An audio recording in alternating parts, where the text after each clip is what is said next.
Hello, I'm Amaria Waz, and we're here at Fairview Elementary School interviewing the Student of the Month, Amima. Amima has assisted teachers in translating for various students around school. She always helps with a smile and is very patient. She's helpful in the classroom even without anyone asking. She is the class messenger and handles the job well. She is at school every day and in uniform. She is kind to others and always respectful. Tell us your name and who you are. My name is Amima, and I'm a 6th grader at Fairview. Okay, congratulations on being Student of the Month. Thank you. Tell me how you started helping teachers by translating for students. I was in 4th grade. There was this kid doesn't know English, and my teacher said, can you go help him? And I said, yeah, because I knew English and Swahili at the same time. Okay, what languages do you speak? Kinyarwanda, English, Swahili, and a lot more. Okay, what's your primary language? Swahili. Okay. Tell me about your family. I have 4 sisters and 3 brothers. My dad is from Uganda, and my mom's from Congo. And I have more family in Africa, but they're about to come this week.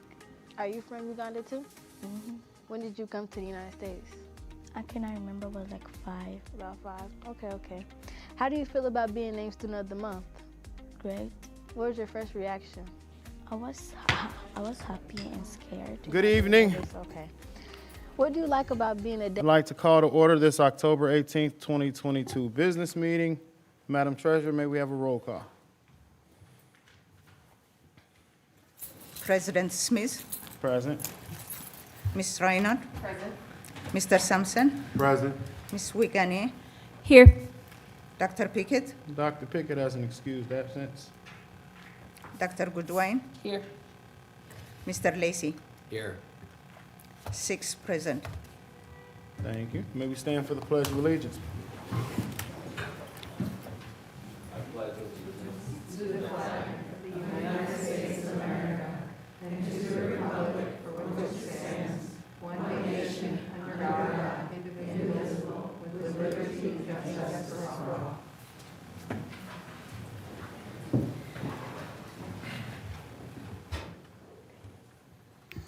Thank you all. We'll start today first with a special presentation. Dr. Lally, could you lead us into our first presentation, please? Yes, our first presentation for this evening is a presentation from our Positive School Climate. Many of the people in the room are Positive School Climate coaches, and we're so thankful to have them part of the Dayton Public School team. PSC is actually PBIS. And I will turn it over to Dr. Sheila Burton to introduce those who are going to present and also to explain why we do PSC and what PBIS actually is. So Dr. Burton?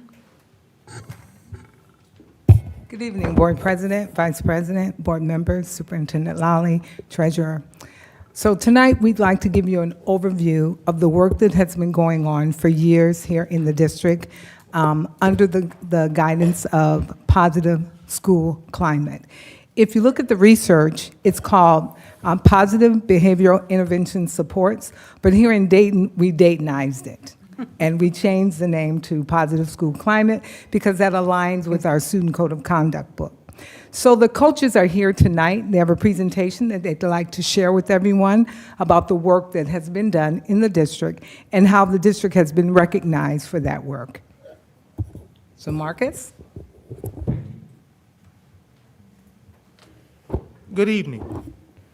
My name is Marcus Vaughn, Dayton Public Schools alumni and Positive School Climate Coach. I wanted to start the evening off by asking a few questions.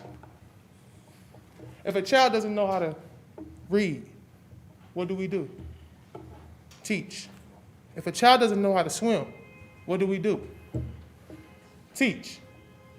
If a child doesn't know how to add, what do? We teach. If a child doesn't know how to behave, what do? We teach. In Ohio, it is law that we teach behavior. And that is what we call PBIS, Positive Behavior Interventions and Supports. In Ohio,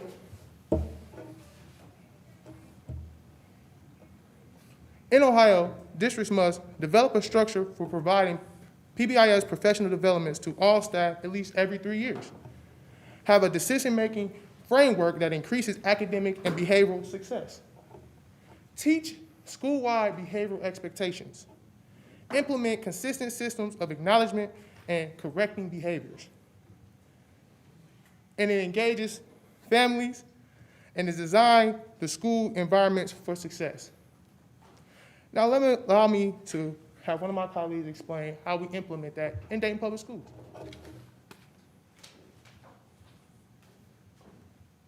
Hi, my name is Ricky Terrell, a Positive School Climate Coach at Dayton Public Schools. Everything we do at Dayton Public Schools, students are the center of that framework. When we look at our Dayton Way flower, we talk about customer service, curriculum, instruction, professionalism, and where PSC, Positive School Climate, or PBIS falls into the Dayton Way is under culture. Positive School Climate is a framework that the district uses to create more equitable cultures and buildings across the district. So like it's already been stated, PBIS is PSC. If you Google PBIS, you will end up on a rabbit hole that can last you decades with research that follows up teaching, establishing, and acknowledging desired behaviors. Again, this is a framework, so this is something that can look different and should look different in all schools. So if we're looking at Belmont, if we're looking at Kemp, Valerie, if we're looking at Oakwoods or Miamisburg, all these buildings use a PBIS framework, but it is important and vital that it is equitable in every building and meeting the diverse needs of the students and the staff in those buildings. So here at Dayton Public, there are lots of things that fall underneath the Positive School Climate umbrella. There are a lot of things that are currently in place and a lot of things that we will be working with implementation over the next year and into the future. So if you guys have heard, I'm sorry, that was not a tap. It's weird not clicking, so sorry. So yeah, maybe you've heard some of these acronyms across the district. CHAMPS, CPI, SEL, culturally responsive teaching are things that we have been working to implement at PBIS for many years. Conscious discipline is something that preschools use in order to bring the PBIS framework to preschools. Olveus, we'll be talking about that a little bit in the future. That is the bullying prevention program that PBIS is working to help implement across the district. Thank you. The tiered framework that we're talking about, this is a visual of the tiered framework. It's important that we are looking at things in a tiered system. So we're looking at 3 separate tiers. If we're looking at academics, if we're looking at attendance, if we're looking at behaviors, if we're looking at resorts that your family may stay when they go to Disney World, there's usually a tiered system in place. The first tier that we're going to look at today is the universal tier. So when we're looking at behavior, it is important that things that we are implementing for all students to have access to, that 80% of those students are able to be successful with those prevention-based services. So these are prevention strategies, services that are placed into schools that allow up to 80% of students to be successful. Once we have around 80% of students being successful with Tier 1 prevention services, we can start looking at students that need additional supports. So this usually is around 15% of your students that will need targeted interventions. So we know that these students will not need individualized supports, but they may need some extra coaching, some extra mentoring from adults in order to be successful with the curriculum. And then finally, when we have the universal and targeted tier into place, we can start looking at the top tier, the intensive tier. This is usually between 1% to 5% of your population, and these are students that need intensive supports in order to be successful accessing the general behavior curriculum. Some of the things that we already have in place at DPS, and we're moving to make sure those things stay in place at DPS in each of these tiers. Universal, we have mega skills, restorative practices, and again, the Olveus bullying prevention program that is going to be rolled out will be prevention-based services that all students, no matter what tier they're currently functioning in, will have access to those services. Tier 2, check and check out mentoring group and social skills groups are some of the supports that buildings have in place across the district to help students with a little extra support in order to have access to the universal tier. And then the intensive tier, individual supports, these are students that need an individual programs or individual plans to be successful in a school setting. And at Dayton Public, that could look like resiliency coordinators or behavior support plans. Next up, I want to have Adam Scott to talk a little bit more.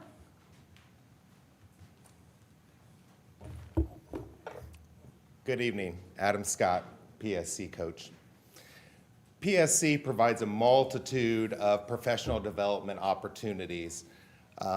Some of these opportunities are trauma-informed practices, CHAMPS, ratio to positive interactions, prevention and intervention strategies for the classroom, providing effective feedback, restorative practices. There's a pretty extensive list up there on the screen. In addition to providing professional development, PSC also collaborates with several departments within DPS. We collaborate with equity, curriculum, safety and security, transportation, Office of Curricular Engagement. We work with all of these different departments, and some of the products that we've been able to create out of our collaboration. First and foremost, PSC has been vital in the creation of the Student Code of Conduct Handbook, as well as the data dashboard, in which we take a look at not only attendance data, but discipline data, so we're able to create equitable support plans for buildings. Additionally, PSC coaches have worked with staff members on training for the on-course program. Finally, PSC has collaborated with Emerge. Emerge is a national PBIS video resource group that came to Dayton Public Schools to film our transportation staff, our drivers, and our students. We're going to watch a 30-second video clip from their bus safety module that's used during their transportation staff training all across the country. Off the bus, as well as a trip hazard. Safety, that's the most biggest for me. We really have been dealing with this year, but I do hear and share with the safety committee that a lot of it is, the children just won't sit down, and we can't move the bus or operate a bus while a child is standing in the fighting. When we got a group of kids or 2 or 3 kids that might be fighting, or we got 2 or 3 children that are standing on the bus, we just can't operate a bus like that. And those are obviously safety issues. According to the law, we need them to sit down to be safely transported. The school bus is the safest transportation for a child to get to school. The most effective strategy we have in any activity.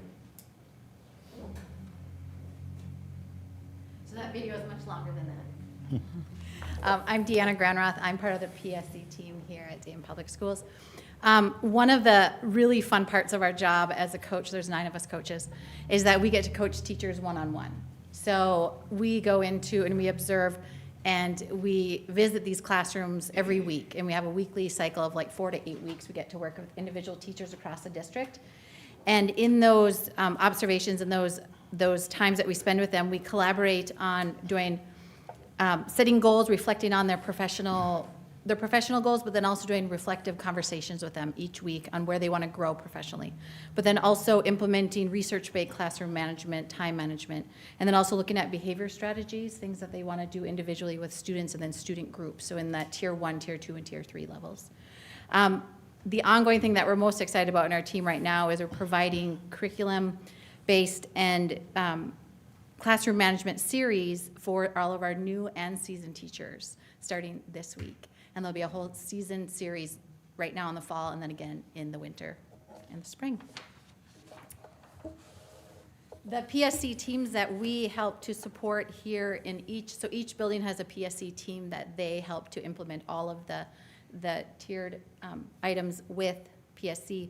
We support the building PSC teams in developing their teams and then coaching them to design their school-wide expectations. So each building has 3 to 5 expectations that they follow.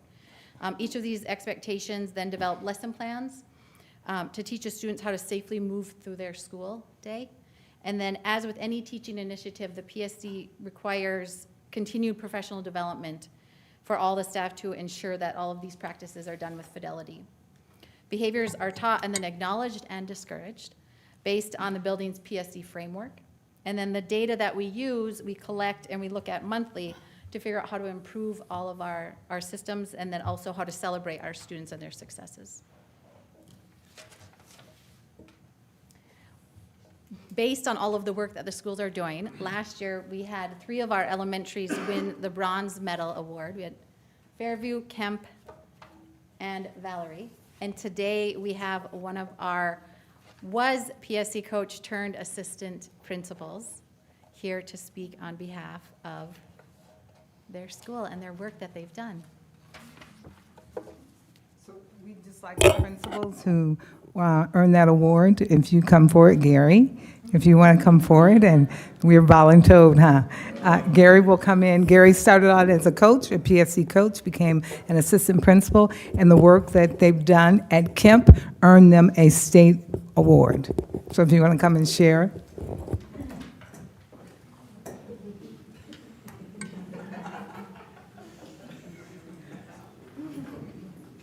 Good evening. Y'all gotta help me. Good evening.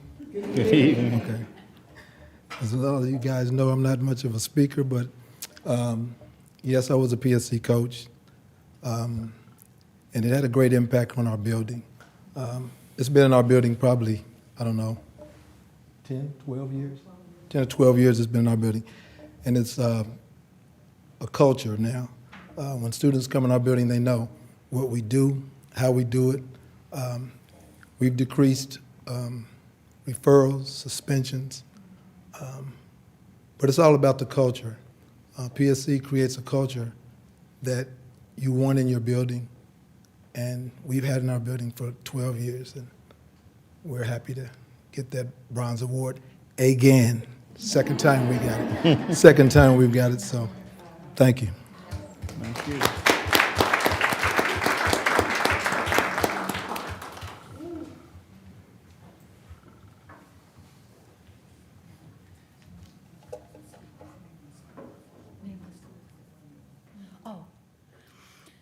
So the 3 schools that won the award, we have Fairview Elementary.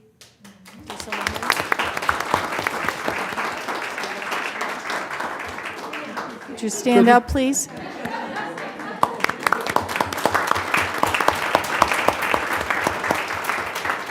We have Kemp Elementary.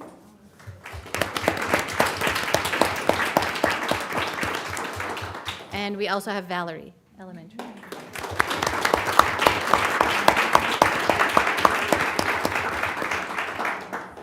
What they've done is set a precedence in our district, that our goal moving forward is that all of our bronze award winners will be candidates for the silver award this year, and that all of our buildings will meet the requirements to be bronze winners this coming year. Our goal is to also have ongoing school-wide classroom management professional development going forward, and then individual coaches providing professional development by request. What we've seen, the work that they've done in those 3 buildings, we're hoping to replicate throughout our entire district. Our goal is to launch the Ulvaeus Bullying Prevention Program, become CPI district trainers. Right now we have 3, so we're hoping to launch that. And then our continued coaching and supports in the buildings.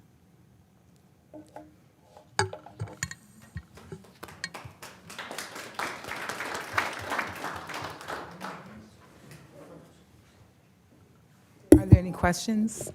First off, I want to say thank you all. I want to congratulate those schools again for the great work that they've put in. I've heard you speak, Mr. Armstrong. Don't try to play shot with us. But I just want to say thank you. I think it's really needed, especially in our district and coming off of COVID and the things that we saw pre-COVID and, things that were exacerbated by the pandemic. I think these are the kind of things that are needed, so I appreciate that. And I'll kick it off to the board if there are any questions by board members. Dr. Goodwine. So I heard you say that you guys do coaching with teachers. Can you just tell me a little bit about what the actual professional skill set is of PSC coaches for them to coach teachers? Like, are they former teachers? Have they ever been in the classroom? Is there a length of time that you have to do that before you can coach a teacher? And then what level of teachers do you guys coach? So, yes, so all of them are former teachers, and then they go through a coaching training themselves on how to be a coach. So they have classroom experience, they've been successful in their classrooms, and now they need to learn how to be a coach. So then they're trained on how to coach their colleagues. Okay, and they're former teachers in inner city or Dayton, or did they just come from somewhere else into this? A combination of all of the above. Okay. And for the ones that didn't do inner city schools, how are they trained to coach our teachers now that are inner city teachers? So they go through a similar coaching, because coaching is coaching. You know, you're not trying to be evaluative, you're trying to make sure that you're providing teachers with the structure that they need. They all learn how to do an observation, give feedback, and then how to keep encouraging the teachers and tracking their goals to make sure that they're achieving what they need to achieve. Some of them have been in restorative practices training. We'll continue to do that. As we find there's a need for them to have different training, then that's provided to them. All right, that's all I have. Thank you. Mr. Sampson. Thank you, Mr. President. Wrote a couple things down. First, let me say it is always a pleasure to hear positive school climate updates for me personally. I have personal interest in positive school climate. I don't care what President Smith is talking about. Mr. Armstrong is not a talker. He's not a talker. And I'm not going to put that on him. So I do have a couple questions. How many PSC coaches do we currently have? 9 right now. 9. All right. And then, let me say this. Mr. Vaughn, Mr. Terrell, Mr. Scott, Mr. Granroth, y'all's tap game is strong. To get the slide, y'all's tap game is strong. I've never seen it as strong as that. That was great. How many coaches do we have in the room? Wow, all of us. Okay. All right, well, round of applause. Okay. Dr. Burton, if you don't mind, Sure. I would like to put a coach or two up to the microphone. Sure. Because I want them to answer this question for me. Okay, how about What are the challenges Ricky and Deanna? and what are the needs? Okay. Ricky and Deanna, who've been our coaches the longest, I think would be good to come up to the Got it. microphone and answer those questions. What are our challenges and what are our needs? Yes. I think our challenges right now is there's only 9 of us, right? And with the amount of schools that we have so many needs in our district. I'm trained in restorative practices. I'm one of the trainers. And a lot of what we would love to see is the front-end preventative piece for a lot of our schools. We have a lot of things in place that help when something does happen. What we'd love to see is if we could have the preventative piece before things happen, before things escalate for our teachers and our students, because it's all about the kids, right? So in a perfect world, we would have 2 schools each to coach at, right? Right now, we have 3 or 4. So in a perfect world, we'd have more coaches, right? One can wish and hope. I think the need there, that's the biggest need for us as coaches. Okay. And then I think our biggest goal always as working in such a big, beautiful district is that we always look to try to make everything equitable within a building, right? We want to make sure that each building is getting what they need, and so that we can so some buildings need more time from us. So one building might need more days than another building. One building might be really established in their, PSC, because they've had it for a long time, and another building might be brand new to it, right? Because they're just establishing their tier 1 systems. And another building might need more time with tier 2 and tier 3, which are the different levels based on the student needs. So that's what I guess I would, if you want to add to that at all. All right, okay. So I want to say thank you again. Having the opportunity to work with Mr. Armstrong as a restorative justice coach I understand exactly the preventative part. Also, being in a school working with Ms. Smith at Fairview, I understand PSC is work because it is a culture shift that requires adults to have a paradigm shift. And the young people are the easy part. It's just getting the adults to shift with this new way of thinking. And I really want to say I appreciate you all for the work that you do in our buildings. And if nobody else knows the work you do, I absolutely love what you're doing. And I'm going to see what we can do. Thank you. Yeah, I can't make any promises, but I hear you, and I appreciate you all so much. Thank you, Mr. President. Thank you, Mr. Sampson. I did just have one question. With the shortages that we see sometimes when we have the numbers of our long-term subs, how do they fit in the framework of the coaching and things that go on? So if principals identify a long-term sub or any teacher who may need some classroom management strategies, then they identify those individuals, and the coaches will go into the classroom and help them set up their rules and routines and their structures and their expectations. And then once the coaching series starts, which starts this week, they are free to attend those coaching sessions. We do them in the morning before school, for late schools, and in the afternoon for schools that start early. Okay, appreciate that. That was my only question. Any other questions from the board?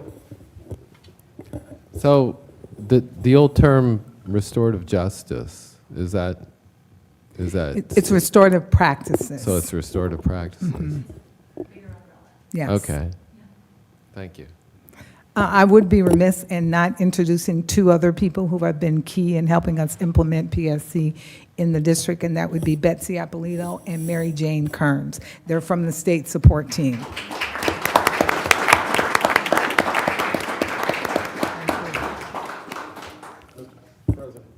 Mr. Sampson. One more question. Dr. Burton, how do we engage our community and our parents or / families? How do they get engaged in this positive school climate concept? Do we have anything in place where we engage community to assist us with creating this positive school climate? Do we do anything with the parents and families who are the guardians of our young people? Like, what do we do for the community? So I'll let you, because it's on an individual school basis, based upon that community, right? So I'll let some of the coaches come up and tell you what they've done in their buildings. Part of being able to win the various awards is having such engagement, okay? So I'll let them come up and tell. Rick, if you want to come on up and tell some of the things that we've done in various schools across the district.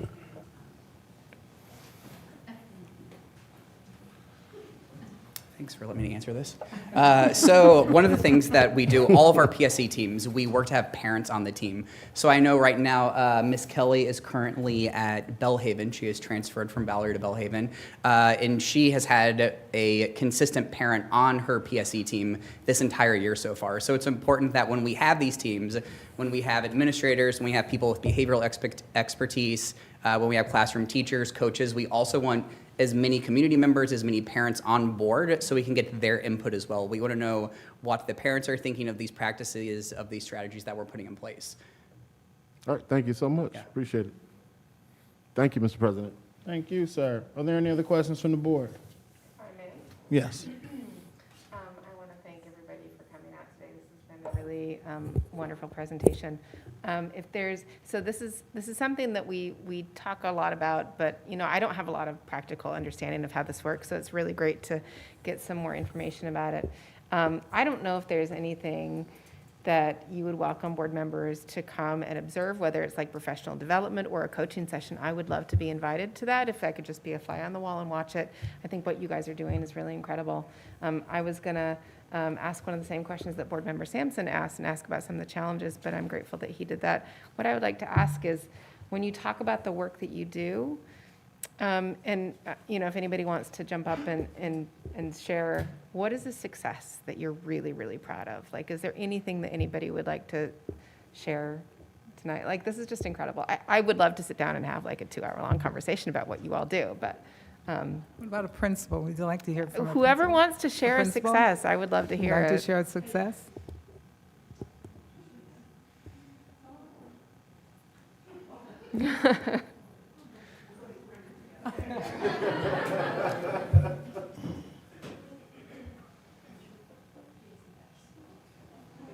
Came together just like PSC. We stick together.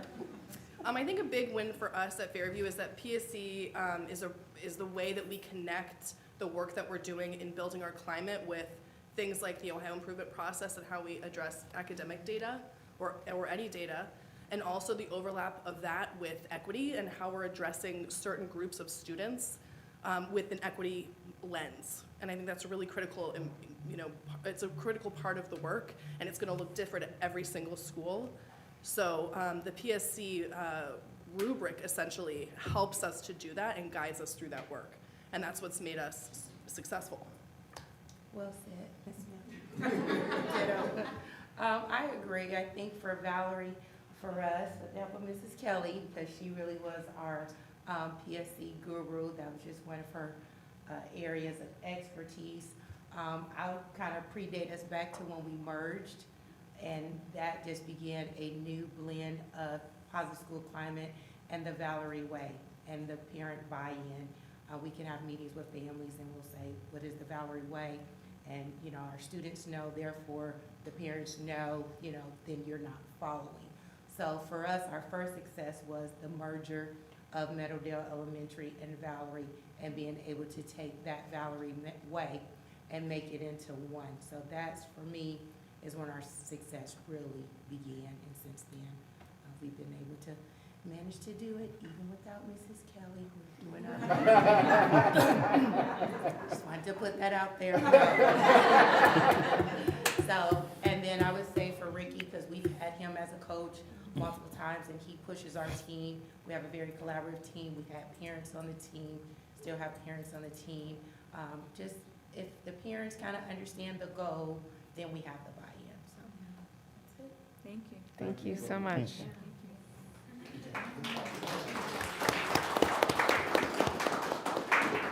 Anything else from the board for Dr. Burton or anyone PSC team?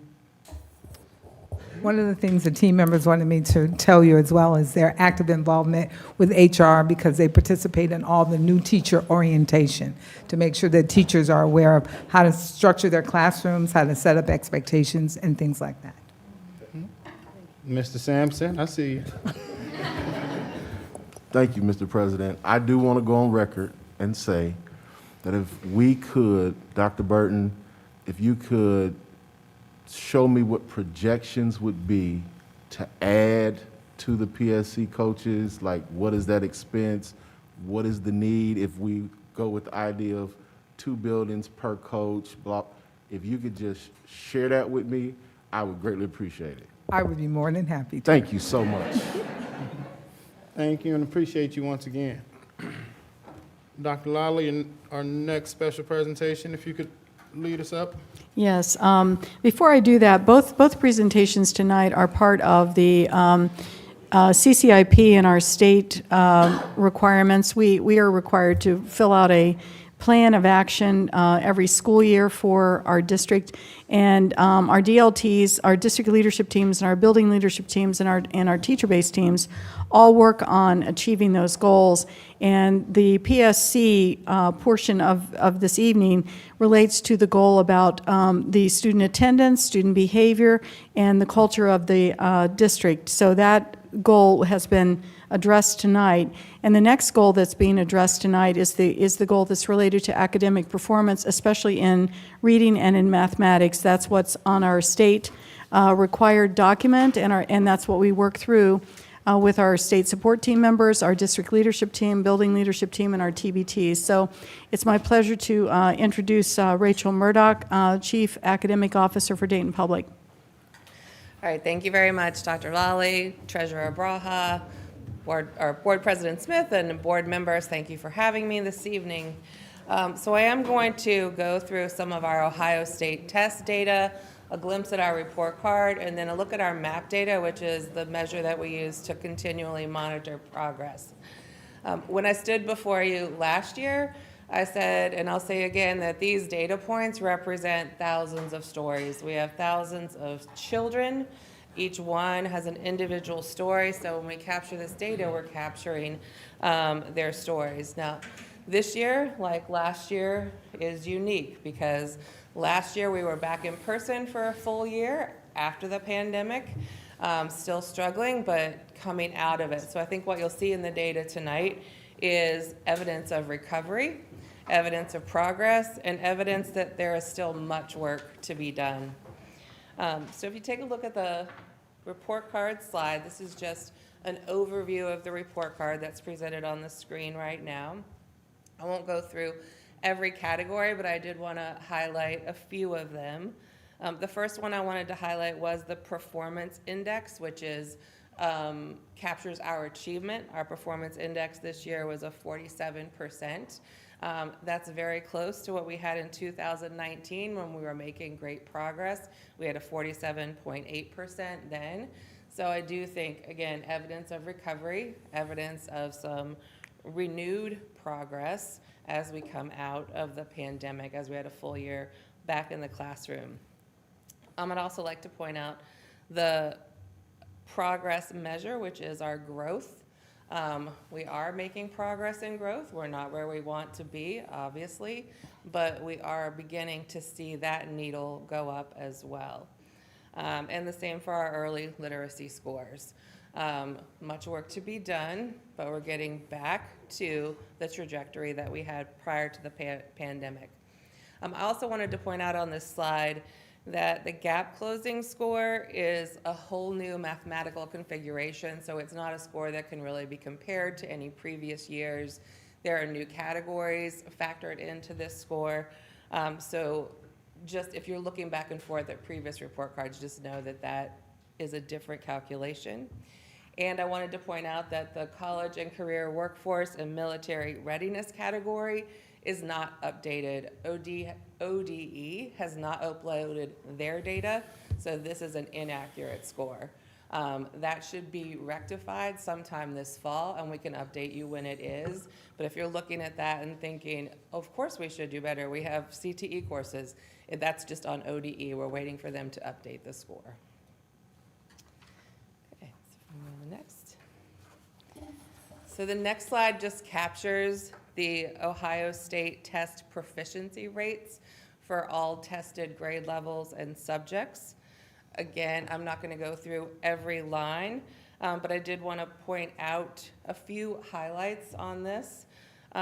One, if you look at that last column, the growth between 21 and 22, you see a lot of green. So there was a lot of growth last year when we had our students back in front of us for the whole year.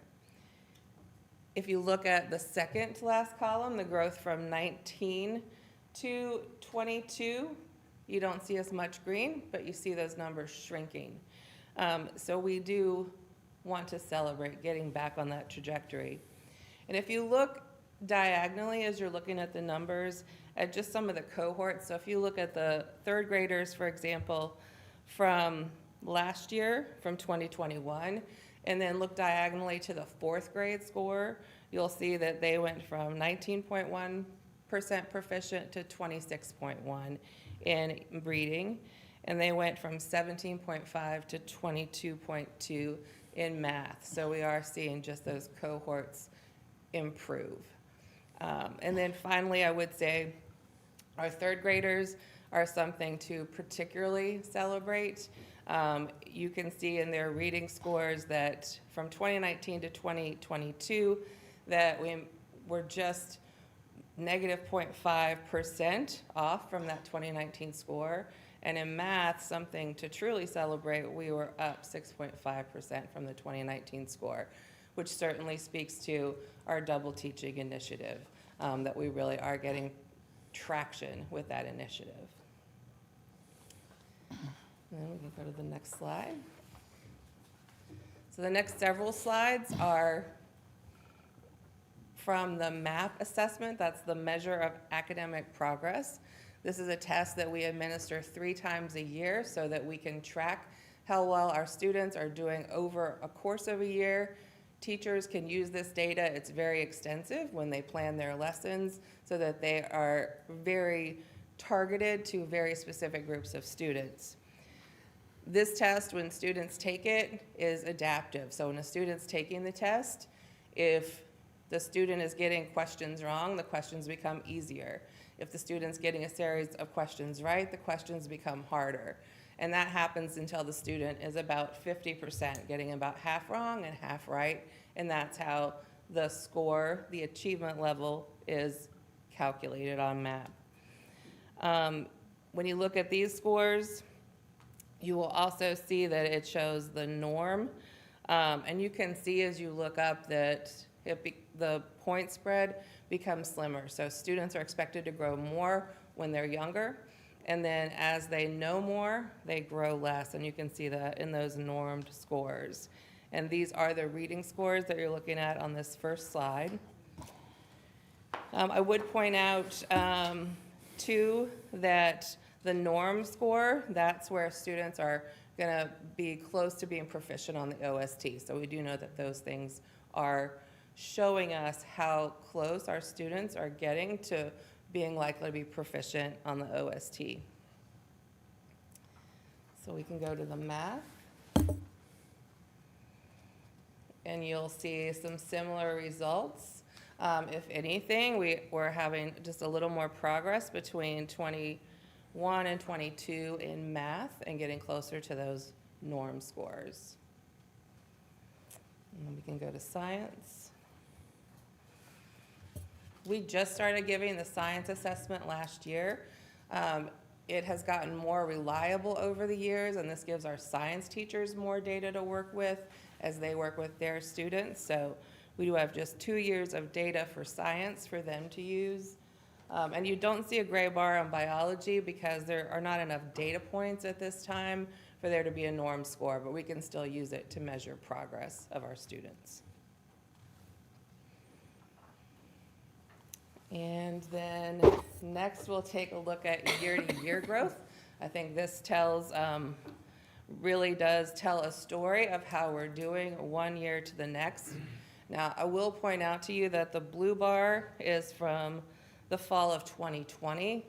Those tests were not as reliable. We had to give those remotely, so they were likely to have been inflated, which means that the degree of loss for that year was also inflated. So that's why you see, like for the second graders, the blue is below the bar, most likely. What you can also see as you look at those, though, is that we have had a great deal of growth getting closer to, and in some grade levels, like 3rd, 4th, 5th, and 6th, actually exceeding the projected growth. So we're very excited about that. And then you'll see the same thing if we look at the reading. That year-to-year growth, where we do have some of those grade levels exceeding what their predicted growth was. Now, as I said at the beginning, we still have a long way to go to make sure all of our students are proficient, but we are back on track for making progress, and we know what the work is that needs to be done. And that's all I have, if you have any questions for me. Thank you, Chief Murdoch. I just want to say I appreciate you bringing this data forward. Something we talk about a lot is just so many things that go into this.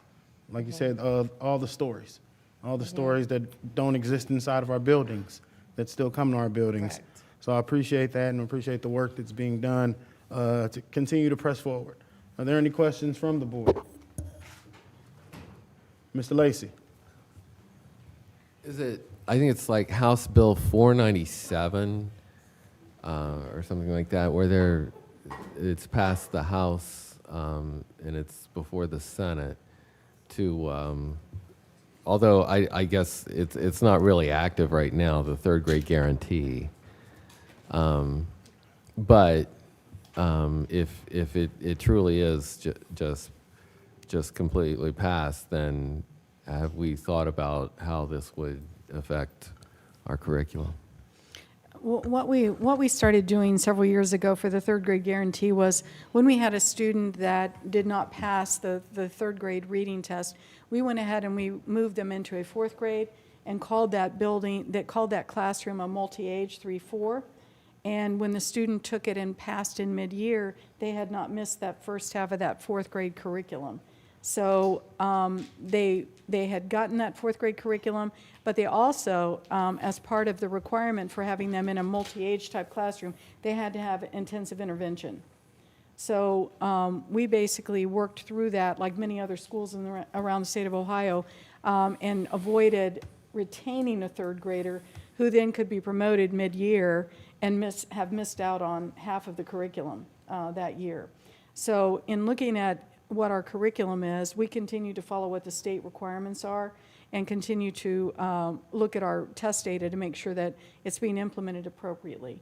I hope I answered your question. Yeah, I think you did. I mean, I like to see that we're planning, basically. Thank you.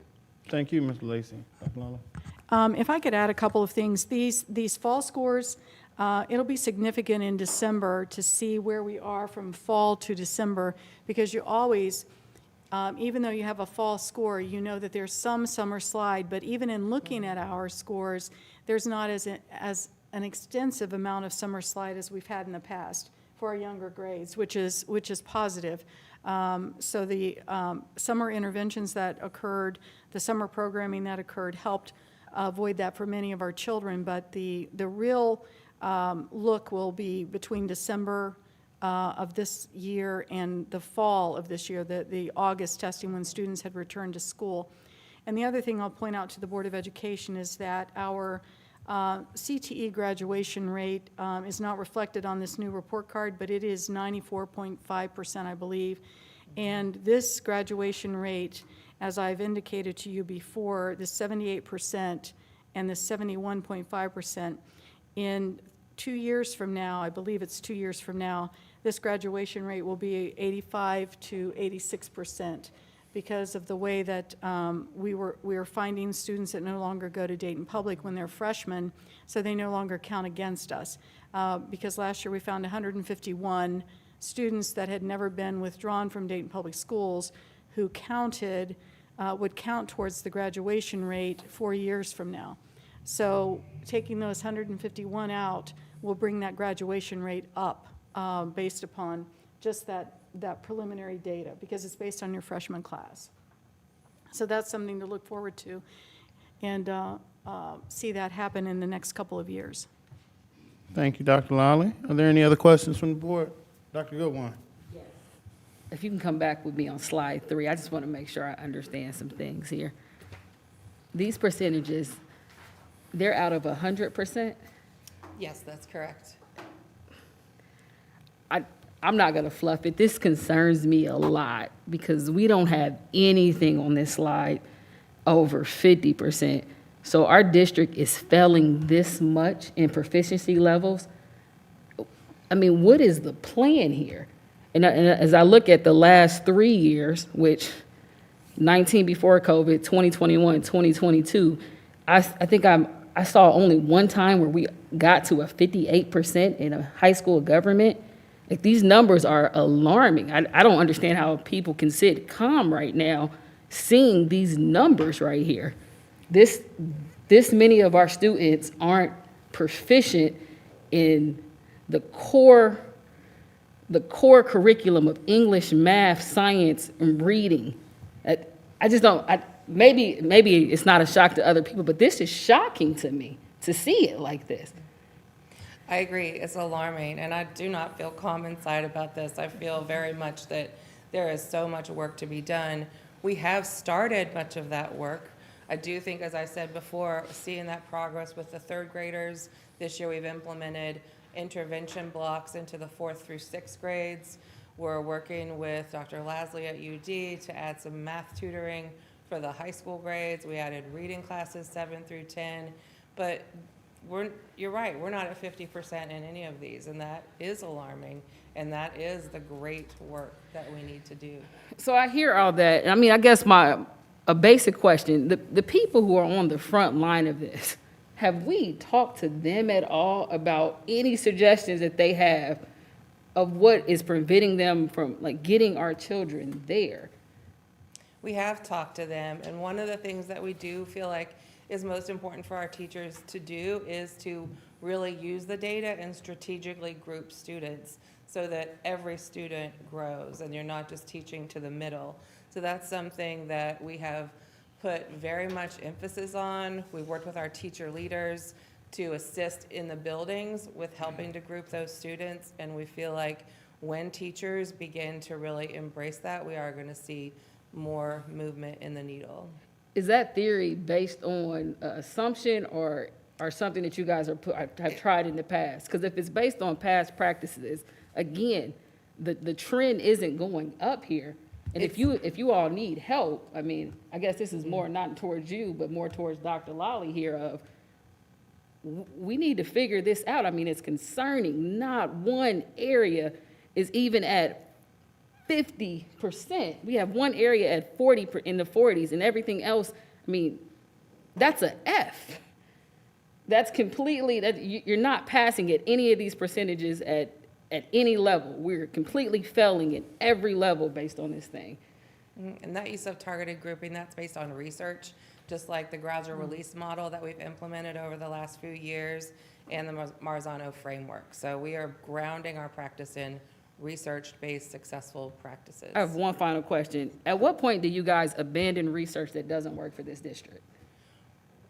I don't know that any of the practices that I have mentioned, we have seen growth using those practices. You're right, we're not to a 50%, but we have seen growth. So we're not going to abandon a practice where we're seeing movement. But it doesn't mean that we won't continue to work and add additional practices to improve even more. Thank you, Mr. President. That's all I have for this. Thank you, Dr. Goodwin. Anyone else? Yes, sir, Mr. Sampson. Thank you, Mr. President.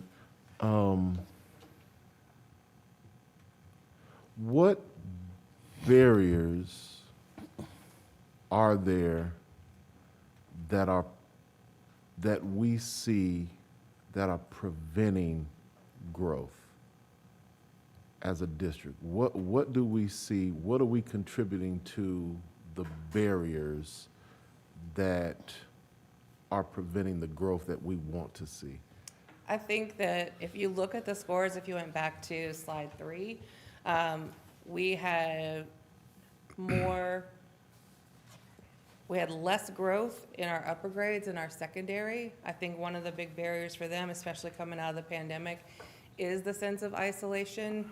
They're not used to being in school. We have more absenteeism in those grade levels, and those present large barriers. Absenteeism in general presents a barrier. And one more question, if I may, Mr. President. Yes, sir. You made mention about the grouping of students. How is the large number of long-term subs affecting our growth? Where there's a content teacher that is able to help our scholars get over that hump. Like, how are we grouping effectively when we have this large number of individuals who have not necessarily been trained in those content areas? We are including all the long-term subs in all of the trainings we offer. Okay. Our teacher leaders work with them just like they work with the certified staff. Okay. So we do try to give them the same supports so that they can implement the curriculum effectively. And we've seen some of our long-term subs who are really doing a fantastic job. They're really committed to the curriculum. They, especially with our new language arts curriculum, they're implementing it with great fidelity. So I think we're going to see some good growth from some of our long-term subs. That's awesome to hear. Thank you, Mr. President. Thank you. I had a couple of questions. One, what are some of the things that we are doing? And it may not just be for you, Chief Murdoch, maybe Dr. Lawley as well, but looking at the need for this growth, but then also understanding how do we then supplement this education piece?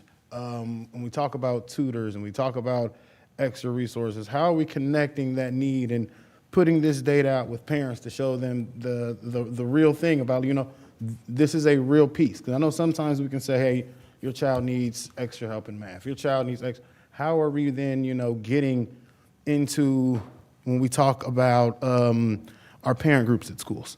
Letting is this something, if we are allowed or able to let our parent groups present this data, or if somebody came and presented at a PTA or something, like how are we getting that, putting that out through Parent Square and things, to put out that and then also supplement it with extra help, extra resources, extra things that we can give out there? Because I think that's one of the things, is that internally people know where these scores are, but that conversation isn't happening to a place where we're then saying, okay, this is a need. The same way we talked about the need for study tables for all of our athletes is an emergency piece. What are some of the things that we can do to really come in and add more strength to this need for girls? Mm-hmm. Yeah, all the buildings have a Title I meeting in the fall, and they share their data. So they do share with parents at that time. I know that doesn't reach everyone, but they do share the data with parents at that time.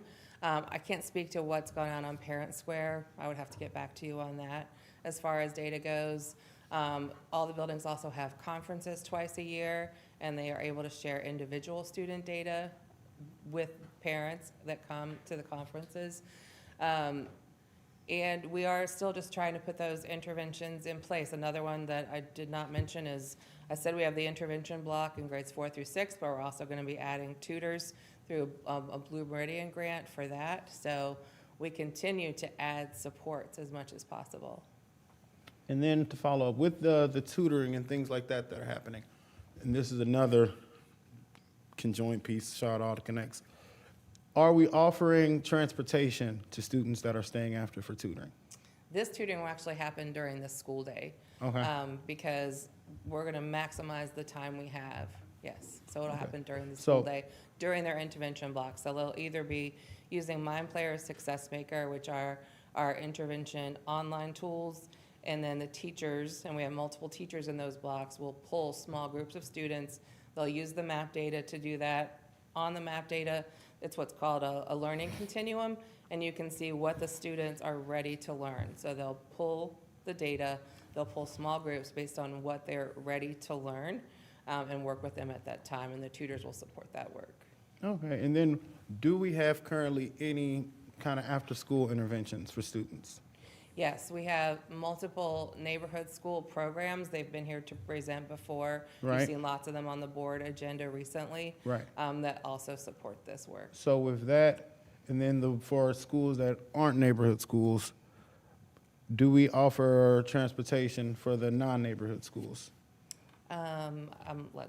We do not, because there aren't organized tutoring programs there in those particular buildings. We do offer transportation to the neighborhood school centers. Okay. Then lastly, then probably for you, Dr. Lally, what is needed then to kind of organize those after-school tutoring programs at those schools? To organize those, we would need to have teachers that were willing to stay after school and tutor. We would need to have transportation provided for them, and basically just the same kinds of materials that we're using with the neighborhood school centers, which is a replication of what we already use. What the research says about tutoring is that if you're not doing the same sorts of things that you're doing in your classroom in a tutoring module, that the tutoring is basically ineffective and confusing to students at times, because it doesn't follow the same language, it doesn't use the same methodology that you're using in your classroom. So the reason that we're doing in-house high-dosage tutoring during the school day is because we want it to be the tutoring that the teachers are overseeing right then and there. So it's important that if we put new tutoring programs in after school, that those be our teachers, or they work with us on making sure that they're using the same materials and software that we use. I appreciate that. Any other questions from the board? Ms. Witt-Gagne. Chief Murdoch, for this information tonight. I appreciate you. I know these numbers are alarming and they make my heart beat quickly.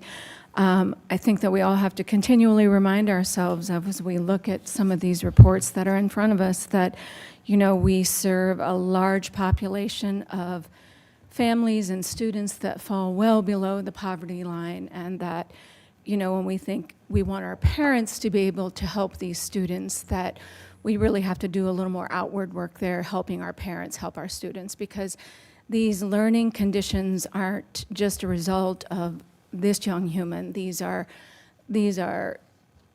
conditions that have existed, and until we as a district begin to embody a better model of addressing those deep family issues and challenges and wrapping those needs into our services, I think we'll really begin to make impact. And as we continue to explore curriculum and opportunity around these things, and you are all the professionals, I would really love us to take our lens off and expand on that. I shared with Ms. Kidd last week, I think it was a Sunday, a week ago, there was some wonderful articles in the New York Times of some of the best practices that have come out of COVID during after education. Our dual teaching model may have been a model of that, but some of the most successful data has come from having students in classrooms where they develop deeper relationships with teachers for a period of 1 to 3 years, whereby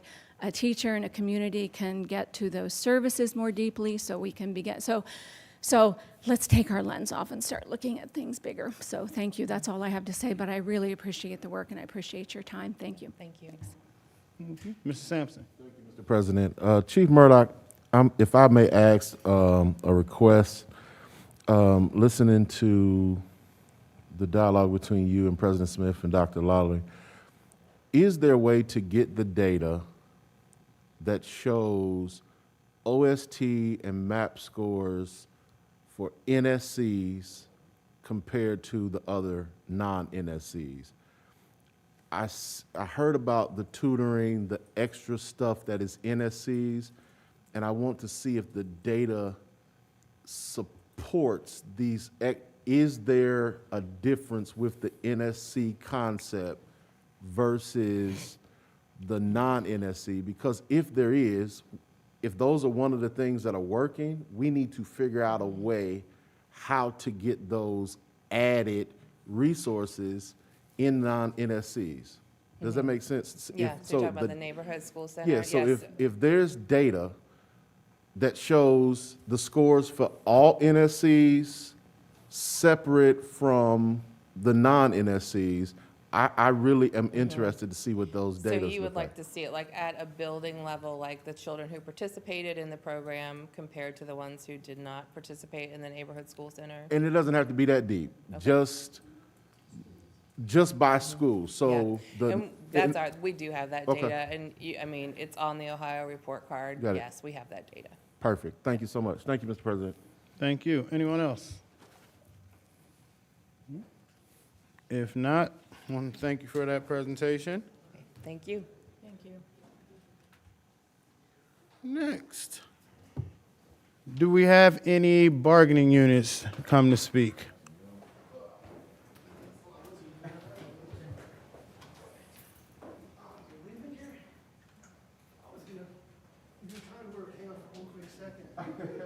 Before I started to give my comments, I wanted to agree with President Smith because I had the privilege and honor of being in many half-time locker rooms with Mr. Armstrong, and he gave very in-depth motivational speeches that I don't have the opportunity to share with you tonight.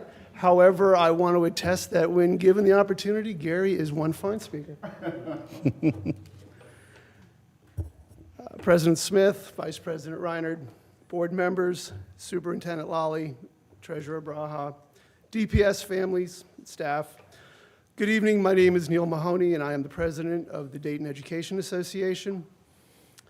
I have spoken to the board about our hardworking, dedicated professional members of the DEA and the difference they make every day in the lives of the students of Dayton Public Schools. I've spoken to the board about the struggles that these same hardworking professional DEA members have with the overwhelming workload created by the unfilled vacancies and ongoing resignations. I reminded the board about the 10-day strike notice that was given the last time that we had stalled contract negotiations. Yet here we are again. No closer to a settled contract, ongoing resignations, and vacancies that are still not filled. Our members who every day strive to provide the best education possible to the students of Dayton Public Schools are frustrated and losing faith. They're being told to expect a larger workload than the one that already overwhelms them now. Their plan time, which is used to better serve their students, is being taken away to cover positions not currently filled. Many teachers report only receiving 1 to 2 plan periods per week. This results in teachers basically teaching bell to bell each day with no break, week after week. Teachers are worn out. Their physical health and well-being is being impacted, and they're seeking relief. I know I've heard this board ask why we are losing so many teachers, and if exit interviews are being done. I haven't seen those interviews, but from the letters and conversations that I've had with those teachers who have left the district or are currently contemplating leaving, there seems to be a common theme. Teachers are not leaving education. They're just leaving this district. We didn't just lose first or second year teachers. We lost many experienced teachers. Teachers who had built relationships with students and their families. Teachers who had worked within their schools and the community to better serve their students. And teachers who fought for the schools our students deserve. The reasons shared with me for their leaving include overwhelming workload, loss of planning time, their safety and the safety of their students due to the number of fights that are seen every day, class sizes that are too large, lack of support given to teachers, especially our new teachers and long-term subs, and the continual asks of more and more from them each and every day. At some point, this needs to end. The over 900 members of the DEA stand united and committed to recruiting and retaining the best teachers for our students. We are committed to bargaining for the learning conditions Dayton students and their families need to succeed. However, we also realize the stress that is being placed on our members and their families as we work without a new contract and its effect on workplace morale and the faith that a new contract with the district will be attained. Thank you. Any questions? No, thank you. Appreciate you, Mr. Mahoney. Any other bargaining units that wish to speak? Madam Treasurer, do we have anybody registered from the community to speak? All right. Felicia Hill, as Ms. Hill's coming forward, just want to remind everybody, limit your remarks to 3 minutes. Address the board as a whole through the president and not individual board members. If you have any materials to distribute, please hand them to the treasurer. And then when called upon, identify yourself and state your name and address, please. Ms. Hill. Duly noted. Hi, I'm Felicia Hill. I am a Westwood School nurse, which I absolutely love. A Dunbar, Paul Lawrence Dunbar graduate, so I'm a product of Dayton Public Schools. The reason why I'm coming here today, Mr. President, Vice President, School Board, Dr. Lally, and others, is to congratulate a great hire. Tara Boone was selected as our Health Services Director. She is a product of Dayton Public. She loves our students, and she went to bat even when she was not asked. So I just wanted to say thank you. I appreciate it because school nurses are more than just Band-Aids and bandages. The reports that's required, the things that we do, we wash clothes at Westwood to ensure our students stay in their seats instead of going home, because we understand the best place for a student is in the classroom, so thank you so much. And that's the reason why I wanted to come and give a congratulations and a kudos and a shout out to the board and Dr. Lally and also Chief Burton for being able to hire a great candidate. Thank you so much. Oh, are there any questions? Thank you so much. Thank you for the work you do. Any other speakers, Madam Treasurer? Aaron Menchaca. Aaron Menchaca. Don't think they're here. Okay. Debbie Horton. Debbie Horton. No, ma'am. Alan Latmore. Thank you. I've been waiting on this moment. Okay.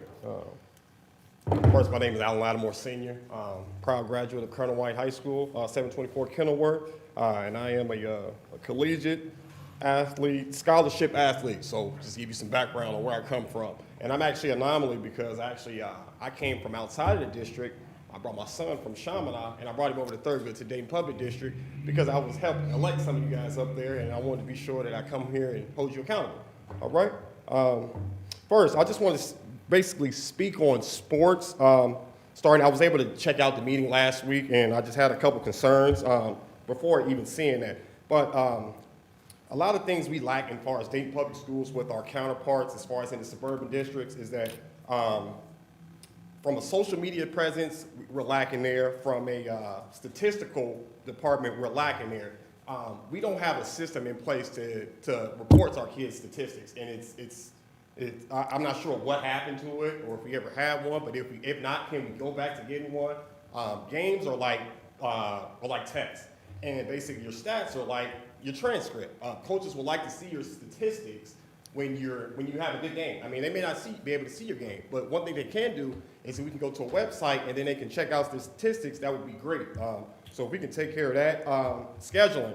If we can schedule teams within our, whatever we have to offer. I mean, seeing 60-0 is not helpful in any way. I'm not certain what we're trying to get after. It's a black eye and it's a sore for the district, and kids will not want to come over to lose like that, I'll assure you. Technology-wise, is it possible that we can get the same technology as the other schools where they are able to have iPads on the sideline, and it's a complete competitive advantage in order to make in-game adjustments as opposed to wait until after? I mean, that's partly the reason that a lot of these scores are the way they are, because we're playing against teams that can adjust to us on the fly, and we're blind out there. Is it possible that we can also work with more local Pee Wee teams? I understand we have to get a foundation within Dayton Public Schools. I mean, nobody's willingly coming over to Dayton Public Schools. Most of the kids that we got they're forced to go here. I mean, they live in the district and they're forced to go here.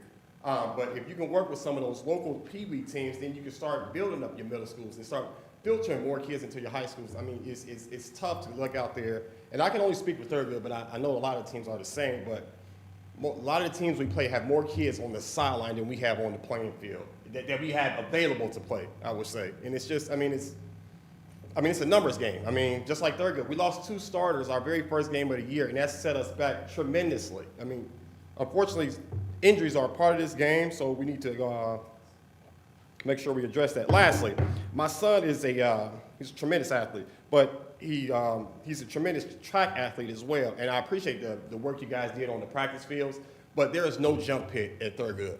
My son qualified for regionals last year. He was only able to practice once every 2 weeks.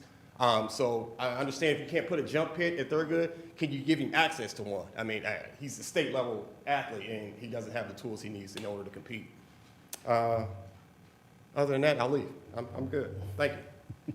Thank you, Mr. Lattimore. Jamie Ryan. I do not see Ms. Ryan today. Okay. Mr. Hugh. I see Mr. Yu.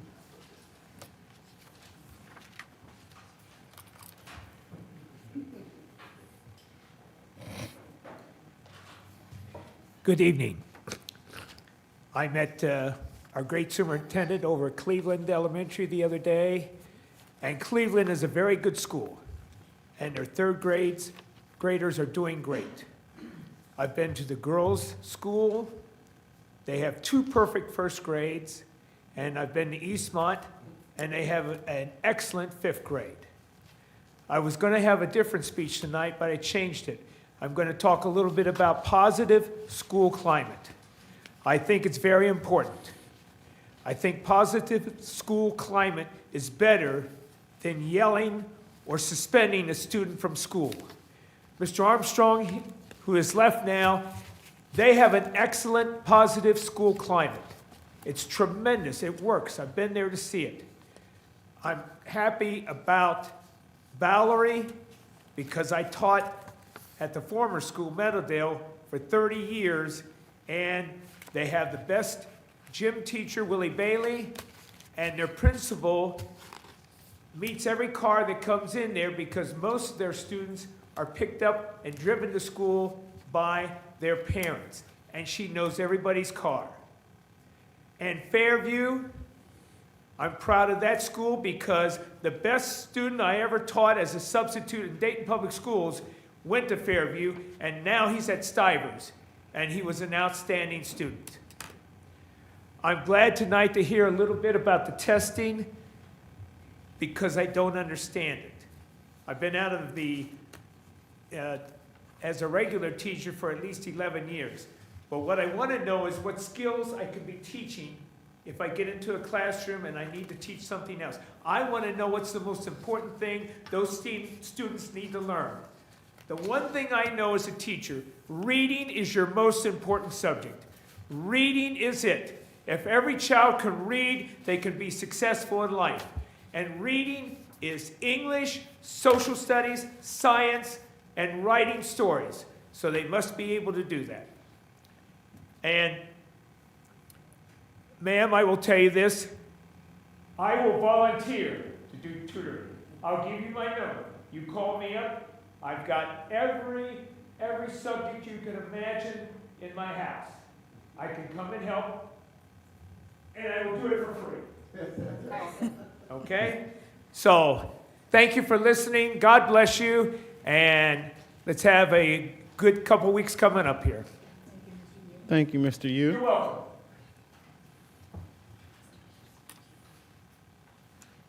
This concludes tonight's hearing of the public. Thank you, Madam Treasurer. Next, pursuant to Section 121.22G2 of the Ohio Revised Code, I move that this board go into executive session. This meeting is being held to confer with an attorney involving pending or imminent court action and to prepare for review negotiations with employees regarding their compensation or other terms and conditions of their employment. Do I have a second? Second. Any questions on the motion? May we have a vote? President Smith, Yes. Ms. Reinhardt, Yes. Mr. Sampson, Yes. Ms. Wigani, Yes. Dr. Pickett is not here, Dr. Goodwin, Yes. Mr. Lacy. Yes. 6 yeses. Plug in here.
Hello, I'm Marion Blackford, future scholar and leader to the opponent CTC in the Media Arts pathway.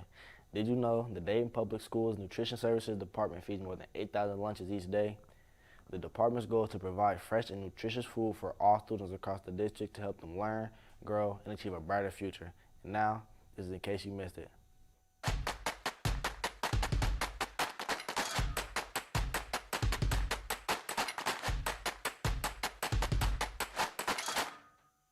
Superintendent Lawley held leadership luncheons at high schools across the district. At each lunch, students had the opportunity to ask questions and discuss any concerns directly with the superintendent. Students also shared their plans for after high school and the career paths they are considering. Many students even brainstormed ways to help get younger students more involved and share their ideas to improve the district. No man can win every battle, but no man shall fall without a struggle. Quote by Peter Parker. WDTN Channel 2 featured Belhaven Elementary and the new superhero theme throughout the building. Students shared that the new quotes and images inspired them and encouraged them to keep moving forward. Principal Kelly said the school chose a superhero theme because she believes all Belhaven students have superpowers. The Greater Dayton Alumni Chapter of Central State University presented Marauder book bundles to the students in the Scholars of Hope program at Fairview Elementary. This is a first of its kind initiative. Each book bundle contained 10 children's books written by Central State University alumni. We greatly appreciate all donations. Wrapping things up, Dayton Public Schools' very own all-city band performed for the first time in over 5 years at the Belmont vs. Chartwell football game. The band is made up of high school students from across the district. Plan on seeing the all-cities band's live performances more throughout the school year. That's it for this episode of In Case You Missed It. Catch us next time for more district highlights and follow us on social media to get the most up-to-date information and news 24/7. I'm Marion Blackford, and that's In Case You Missed It.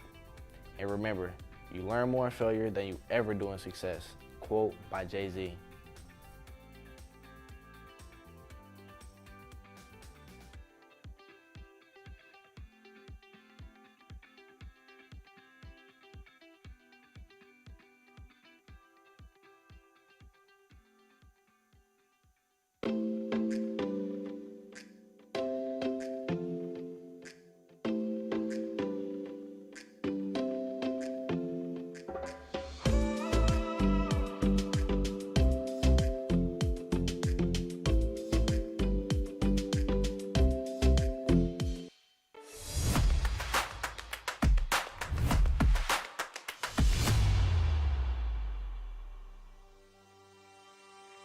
Hello, I'm Bridget Fettersfield. I'm the Stivers tennis coach. Tennis is not a very well-known sport in the district. In fact, Stivers is the only school that has a tennis team. So I think it's nice for the school to highlight a sport that really is pretty popular. It's a lifelong sport, and to hopefully build interest in the sport. The girls know that their academics and their magnet here at Stivers comes first. These girls balance their lives well. They're very disciplined, and you can see that in their work ethic on the court and also in the classroom. I'm proud of the fact that we have the highest GPA overall. We had the highest for the boys last spring. It's just an expectation that, I don't want to say just me as a coach, but the girls have. The girls want to perform their best. We definitely emphasize that's like a priority that we do have to get our schoolwork done. I have been able to find a nice balance. The coach and the whole team has been very supportive of me. They have been very understanding and knowing that my grades are also something that I need to take care of. It's pretty important, especially in my family. We take academics very seriously. I'm pretty sure this is probably the best we've done in a long time, and I'm really proud of myself and everybody else too. They're the first ones to congratulate any student when we're practicing. They're the first ones to tell them a good job, great shot. I've had numerous comments from our competitors, the schools that we play, from the coaches saying your girls are always so nice. And that says a lot about the girls. It's really fun playing with Kaylee. It's really nice to, it's fun. It's fun to just be like, okay, we gotta do this, we gotta do that. But it's also a good thing to support each other, especially if we have like a bad serve or a bad return. It's like, it's okay, we work on the next one, focus on the next point. And it's just nice to support. I think it's amazing that we were selected as the team of the month. Usually tennis at our school doesn't get as much recognition as the other big sports like soccer or basketball. So it's really nice to know that we've finally been like acknowledged and known that we're here and we're making our stance at Stivers. I didn't know we were the first one. I didn't know we were the first. That's cool. That's cool. I thought this is like a thing that y'all always do. I didn't know we were the first, like the first one, but that's cool. That we're special and we are smart. Yeah. Yeah.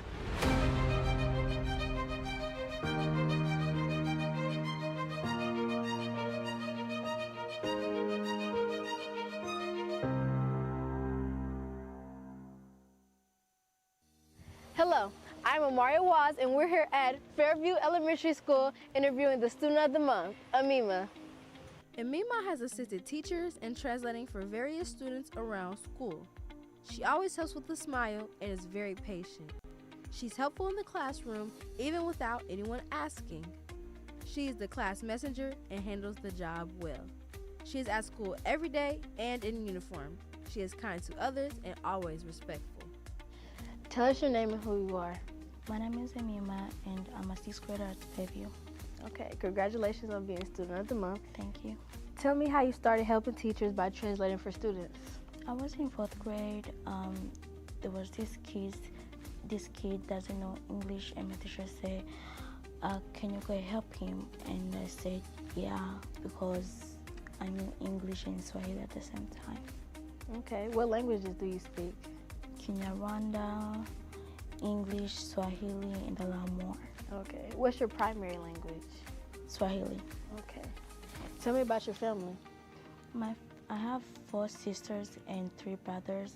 My dad is from Uganda, and my mom's from Congo. And I have more family in Africa, but they're about to come this week. Are you from Uganda too? Mm-hmm. When did you come to the United States? I cannot remember, but like 5. About 5. Okay. How do you feel about being named Student of the Month? Great. What was your first reaction? I was happy and scared. Happy and nervous, okay. What do you like about being a Dayton Public School student? They took me in a group. They started teaching me how to say English because I didn't know how to speak English. And they started teaching me how to read, which I'm kind of good at now. What do you want to be when you get older? A dancer. Dancer? What kind of dancer? Any dancer. A dancer. What kind of dancing do you do now? African. African. Okay.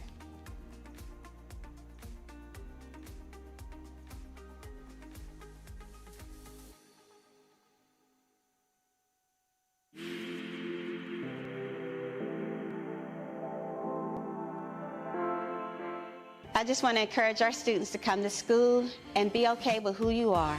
Whoever you are accepted, and we love you, and we look forward to having you here. The main words of encouragement I have for students, whether you're moving to a new school or a new grade, is to be yourself, be who you are, and don't give up.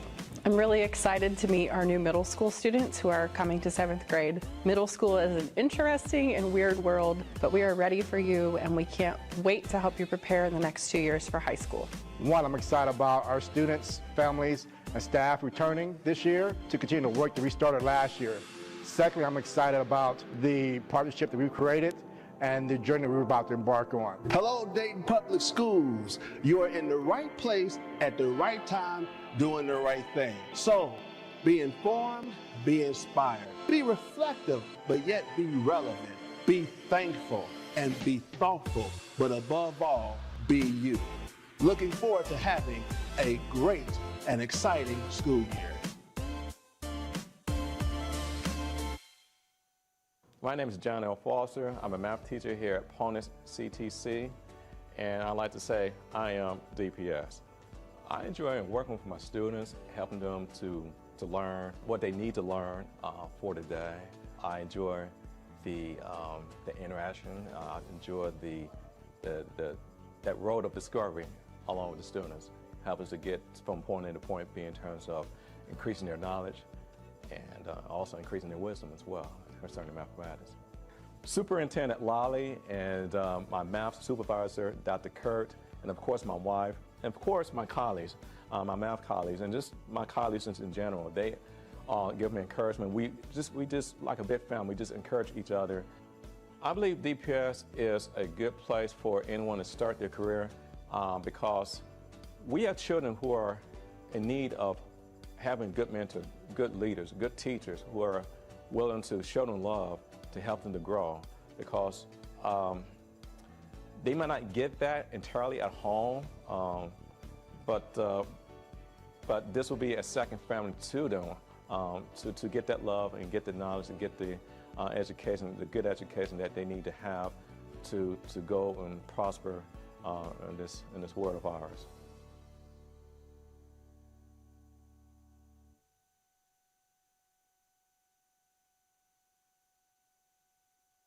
We are having our groundbreaking ceremony for Welcome Stadium project, and you know, right now we're going to have some amazing things happening here. More importantly, we are going to have all our student athletes been able to use the facility. So our middle school, their football games are over here. Even our high schools, our soccer games are played here. We have many community members that come through here, 5Ks, they run around the building and they run inside the building. At some point, we want to bring concerts here too. We were intentional with our lighting, so it's not just white lights, but we have color lights too. So the upgrades on our Wi-Fi so that, you know, people can use their electronic devices, and when UD come here, they're not having issues, or any other colleges that may want to use it. We also were intentional with the track with making sure we put our college lines on there too. It's definitely going to be a multi-purpose facility for sure. I think the most exciting thing is just the feel you get when you talk to people about it. From talking to kids to talking to our elders, they're all excited about this. There's so many pieces. There's people who are, you know, they want to come down and buy a shirt from the Spirit Shop before a game. Or there's people who want to come out and they spent time looking at some of the trophies and old pictures. There's people, the kids are like, I can't wait to run on that track and get out on that field. So just knowing that we're doing so much that people are just excited about different pieces, I think that's what makes me excited, is just seeing the excitement in people's faces. It's going to be a magnificent facility. It's going to be somewhere they can come out and enjoy and be their best. And I think our community should be excited for what it can bring to not only our students, but for the city and the region, as far as getting some activities here and being a community space that everybody can enjoy. The thing that I'm most excited about is just the actual opportunity for our students to play on a high quality field. I come to a lot of football games. I come to soccer games here. Band competitions, whenever there are outside groups that come in, also occur here. And just to have a place that our students are proud of, a place that they'll enjoy playing on, because this is a legacy stadium. I mean, 1949 was when this was built originally, and while it's in okay condition, it's been kept up as much as you can. It's time for a resurfacing, a refacing, a revisioning of what this should look like, and that's what's happening right now. I think that we should all be excited for this upcoming change because it's a reality now. We've talked about it for a few years here whenever I've been the superintendent, but it's a reality now, and I know other people have talked about it for years and years and years. It's reality. Today, it's the beginning.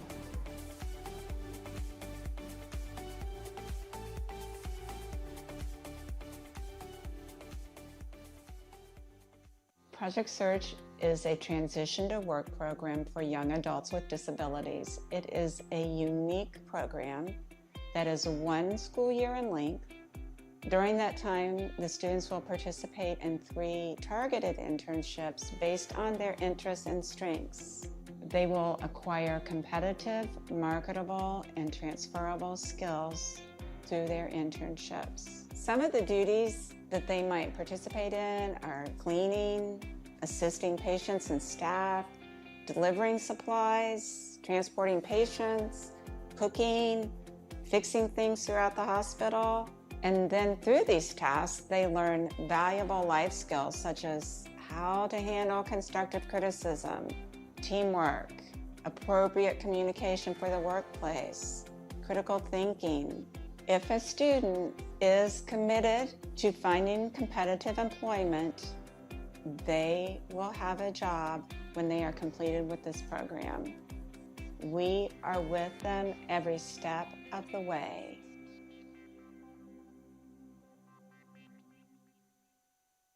The Dayton Public School District has 16 thriving elementary schools serving preschool students as young as 3.5 years old through 6th grade. Caring and dedicated teachers and staff are determined to help all students succeed academically. Individualized attention is critical to academic success. DPS elementary schools follow a double teaching model in 1st through 3rd grade. Having 2 teachers per classroom allows for class size reduction, with 1 teacher focusing on math and 1 on literacy. This allows students to receive more one-on-one attention to help them excel academically. In addition to traditional academic subjects, students of all grade levels learn to be problem solvers, team players, and solution-oriented thinkers through STEM experiences. Career experiences begin in kindergarten to introduce students to a variety of career paths and opportunities. Art, physical education, and music classes are also part of a student's well-rounded educational experience. Music classes are designed to give students hands-on experience and make them excited to participate and learn. Many elementary schools also provide after-school programs and family resource coordinators to connect families to any services they may need. In addition, all DPS preschools are free and rated 5 stars by the Ohio Department of Education. By choosing Dayton Public Schools, you are choosing to give your student an opportunity to learn, grow, and achieve. Learn more and enroll today at DaytonPublic.com.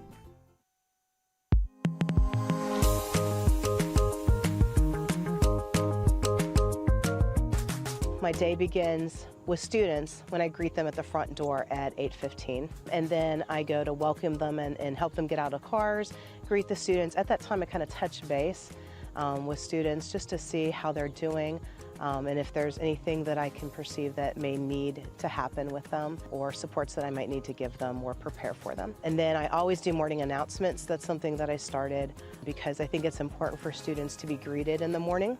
We do the Pledge of Allegiance, and then I always say the vision and mission of East One Elementary so we can get ourselves focused and organized for the day and know what our purpose is and why we're here, both staff, students, and administration.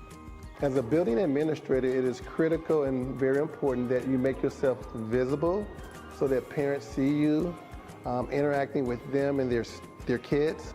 It's very critical that they know that you are there for them, providing support, showing them that you do care, greeting them every morning, saying hello. That's a very important part of the job. My job as an administrator is to work with the staff to provide everything the student may need during their day and to move them forward and help them grow academically and also as a person. You know, we educate the whole child, you know, their intellect, their social emotional learning. It's all critical. And so children come to us and our job is to help them understand school and love school, not only for the day or the year, but also for a lifetime. It is critical for principals to have positive relationships with their students. I mean, it gives them a sense of significance, a sense of belonging, a sense of pride that they know who you are and you know who they are. It motivates them, empowers them to want to do well. So when they see you and you're giving them words of wisdom, they want to please. So as a building administrator, those relationships are very important. What I love most about DPS is the opportunities that we're providing for our students, whether it be academic, sports, all of the extracurricular things that we're providing for our students. DPS seems to be on the right track in gauging what our students need, what our needs are, what the needs are, and providing for those needs. So I really enjoy being a principal. It is, of all of the things that I've done in education throughout my career, I've been a math teacher, I've been a coach, an instructional coach, I've been an athletic coach, I've been an assistant principal, and now a principal. And I really enjoy being a principal because one of the things that I feel is that I have an opportunity to really see their individual growth, but also then see them grow as a group. I enjoy working with Dayton Public Schools because it is a nice sized school district You really get to know not just the teachers, but the families, the students, and really your school community. I've been able to work with several families through multiple children, and it's just really nice to have that parental contact and to really get to know our parents and work with them and their families to help our students be successful.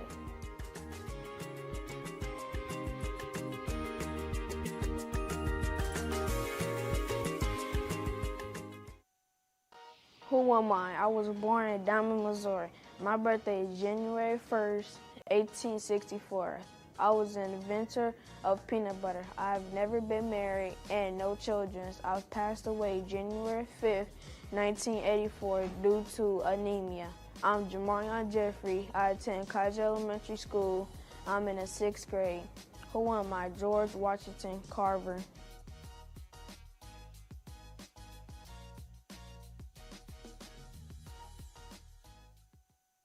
Everything we're teaching in music in Dayton Public Schools goes towards the whole child. So we're helping people, kids not just be better musicians, but be just better people. The skills we're teaching really go to increase literacy with our early learners. We are, just teaching how to focus, how to learn, the actual ability to learn new skills, whether it's literacy, math, social studies, music, art, PE, really any of those. I think this is awesome. The crowd today amazed me. I didn't know how many people would show up. The children showed up, and then their parents showed up, and some of them even came up and said, thank you for doing this. So this is our first adventure out in public since COVID. So we are thrilled that we can stand here and present this. We have an incredibly talented group of kids here in Dayton Public Schools, and today's just a great chance to celebrate those talents that those kids have. My name is John Houston, and I teach biology at Paul Laurence Dunbar High School with Dayton Public Schools. I've thought a lot about why a young teacher would want to choose to work at DPS, and I think, Dayton has such a rich history of successful people and a lot of creativity, and there's a great spirit in the city of Dayton. What I enjoy most about my job at DPS, I really enjoy working with the students. I like seeing how our students grow as people. What really resonates with me is every time you look across the room, you don't know who the people you see could be, the next doctor, the next lawyer. I envision myself going to the hospital one day and having one of these people working on me, or having one of these students be an attorney that I may have to hire at some point. They're going to be part of tomorrow, and they're really thriving in this high school environment that we've created. We have so many students that just seem on the edge of success. And so if you come to Dayton and you teach in Dayton, you can really help someone find that dream and find that path. You have so many young people with tremendous skill and creativity that just don't know how to project themselves or how to bring that forward. They don't know what they have. And so there's no better place to do that than right here in Dayton.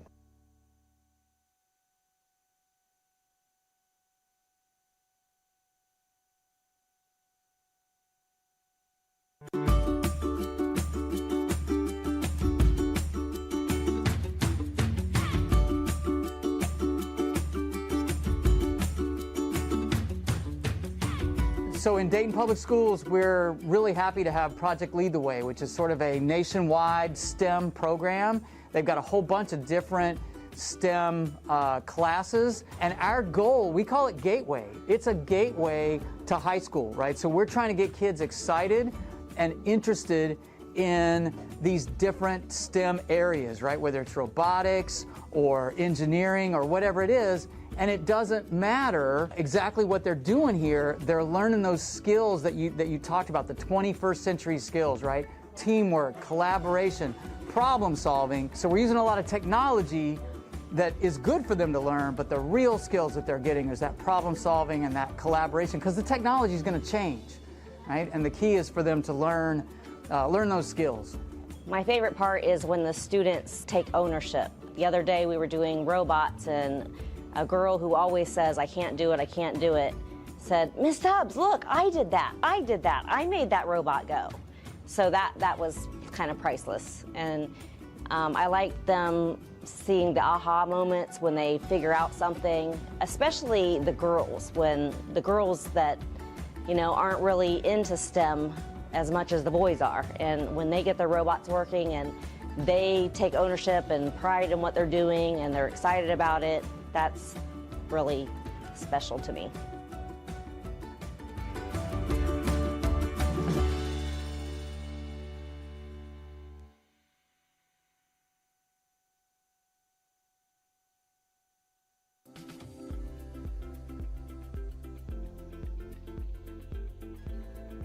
Hello, and welcome to Mental Wellness Minute. I'm Kara Hofacker with Community Behavioral Health Services at Dayton Children's Hospital. Today we're going to be talking about mental wellness and how it's being affected right now. There's a lot of challenges in general with COVID, the illness itself, restrictions, quarantine, disruptions in school. A lot of our kids haven't been in school for a year or 2 years at this point. And reduced tolerance for socialization. It's been a while since we've had to be in large groups. There's a lot of new rules and a lot of changes at home.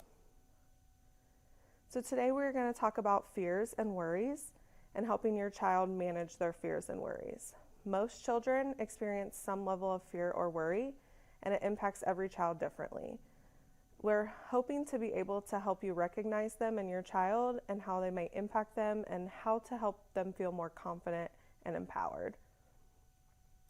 Some common childhood fears and worries are being hit by a car, getting lost, being afraid of the dark, storms, imaginary creatures such as monsters, or certain fears of animals such as dogs, spiders, or snakes, or birds. Older kids have a little bit different of fears. They may be concerned about violence, family issues, family approval, or being cool with their friends. And now especially COVID, being sick, hospitals and doctors' offices may be scary to them. Some examples of how fears and worries might present in your child are stomach aches, headaches, complaining of not feeling well. They may be struggling to sleep.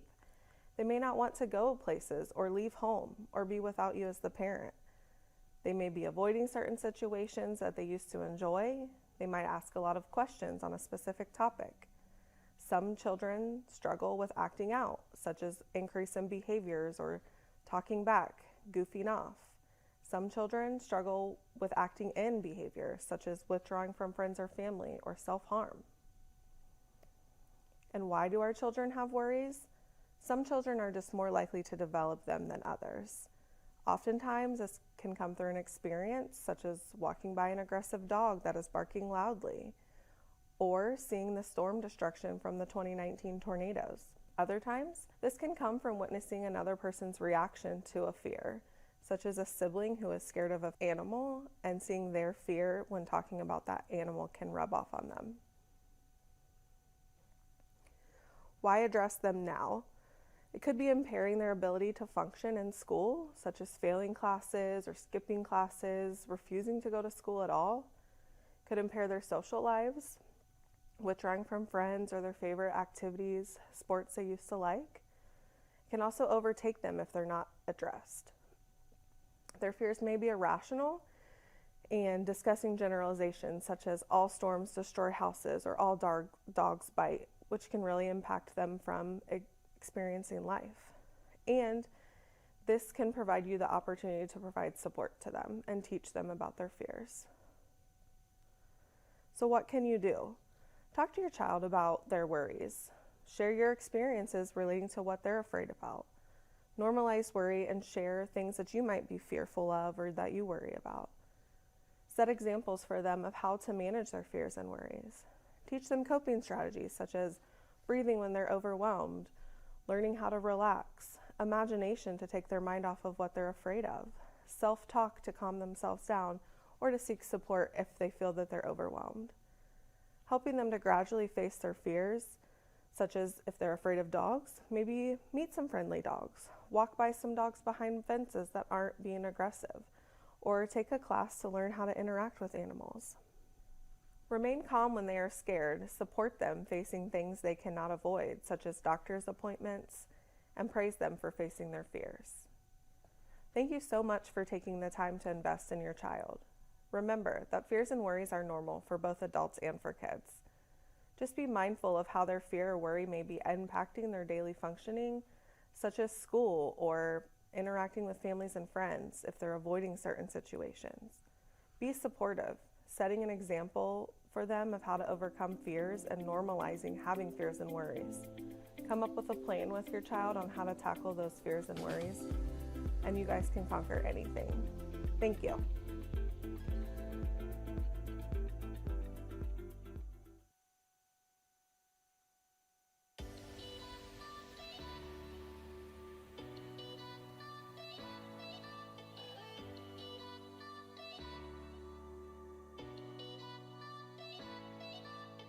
Hey you guys, I'm Wayne Middleton. Too Tall Winston. And we're with the world famous Harlem Globetrotters here at Belmont High School.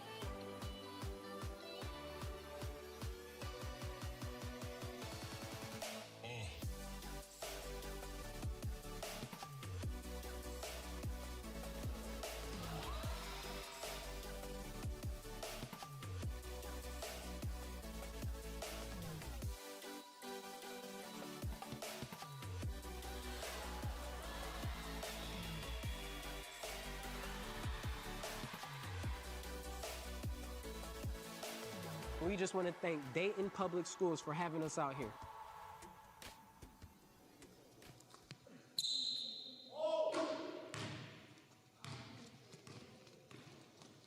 Come on now. Who am I? I raced horses for money. I have 4 gold medals. My nickname is Buckeye Bullet. I ran German-made shoes. Who am I? Jesse Owens. And I am Dante Foster Goes to Kemp Elementary 5th grade.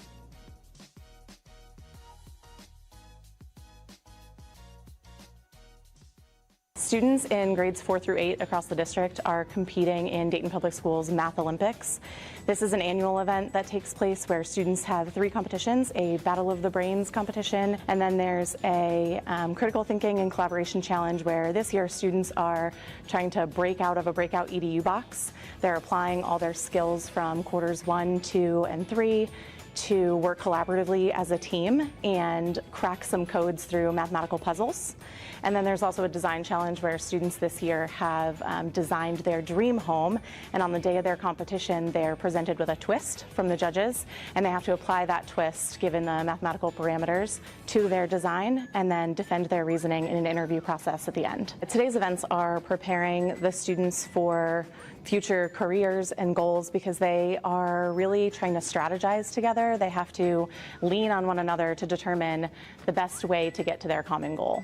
Teamwork and problem solving are huge components of today's competitions. They are actually one of the categories that they are scored in is their ability to work as a team. So they have to learn to effectively communicate with one another in order to be successful on today's challenges, particularly the CTC challenge, the breakout box. They have been strategizing together for months as they practiced as a team with their Building Math Olympics coaches.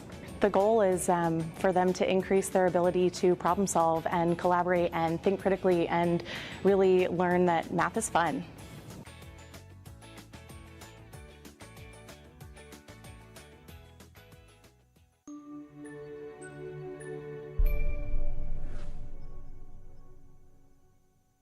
My name is Jacqueline Rutterow. I'm Senior Director of School Programs for Save the Music Foundation.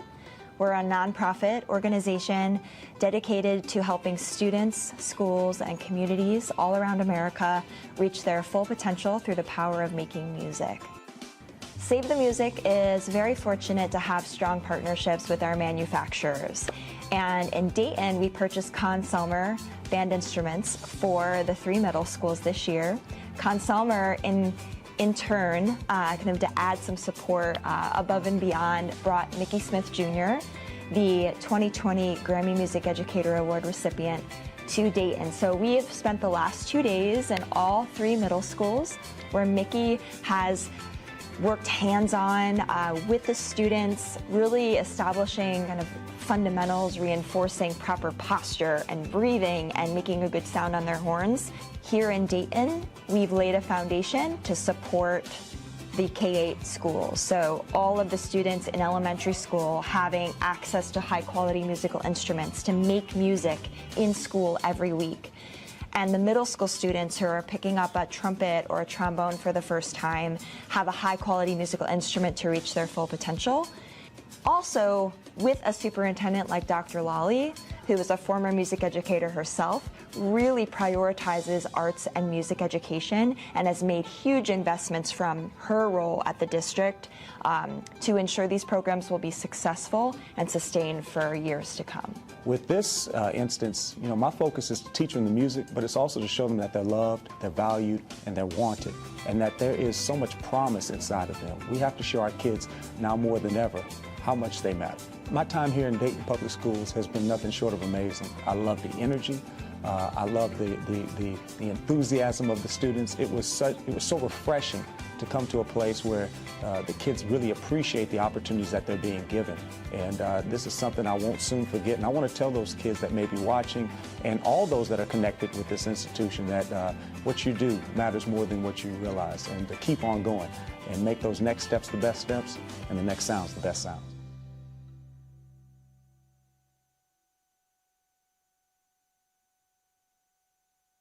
If we catch them right in kinder and first grade, we can do a lot of good work. Hi, my name is Dr. Nikki. I am an educator. I work with teachers and kids around the country, and I write a lot of books. I've been working in classrooms doing guided math as well as looking at energizers, because there's so much research that says kindergarten, first grade, all of that math is foundational to reading and to math. There's long-term studies that look at what kids were doing in kindergarten with math. It's so important for kids to build number sense and understand how to play with numbers, especially at an early age, so that they understand that math is about thinking, not just getting answers. I'm Dr. Allison Mello, and I'm a former assistant superintendent, former math specialist, classroom teacher, and curriculum director, and now I'm a full-time math consultant. I'm really excited to be in Dayton Public Schools and working with the classroom teachers, showing them some different routines to get kids excited about learning math. Going into the schools, I see teachers that are enthusiastic, that are ready to learn, that are already doing wonderful things, and that are trying to improve their practice. So my time here at Dayton Public has been wonderful because I love working with teachers and students.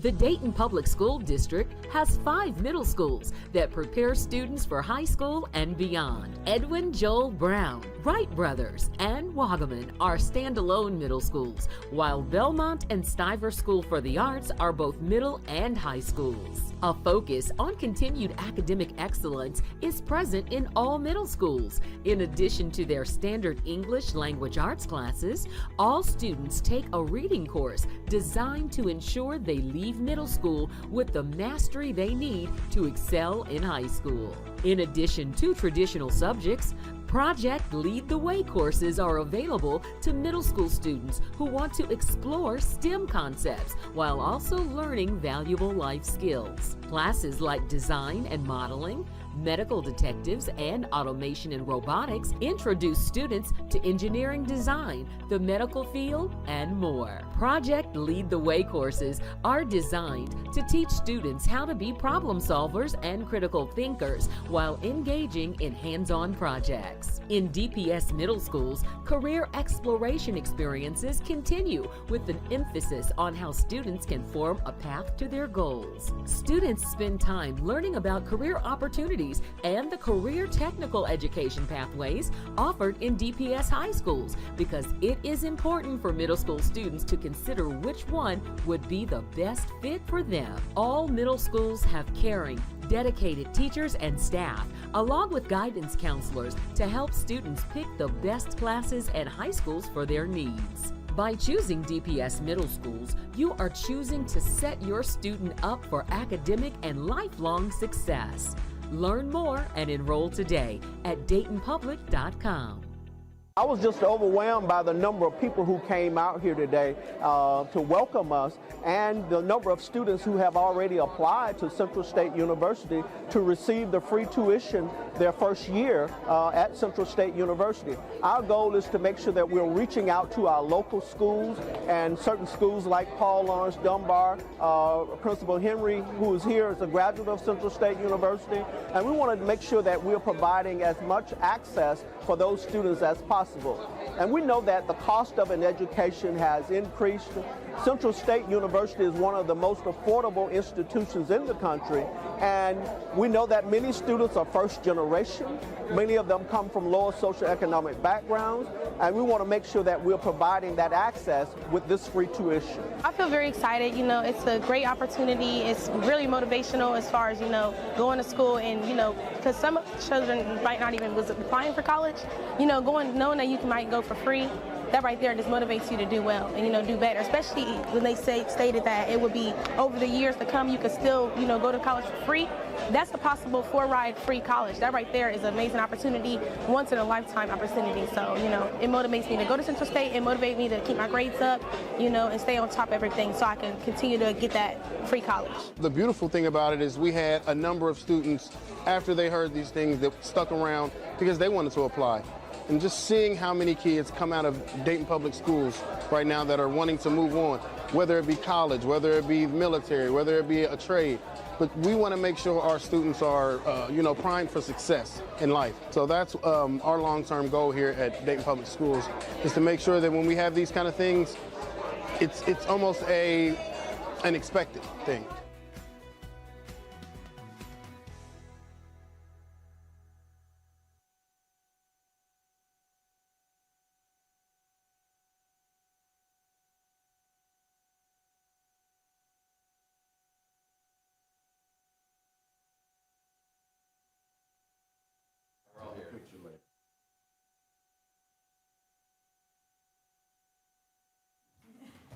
Okay.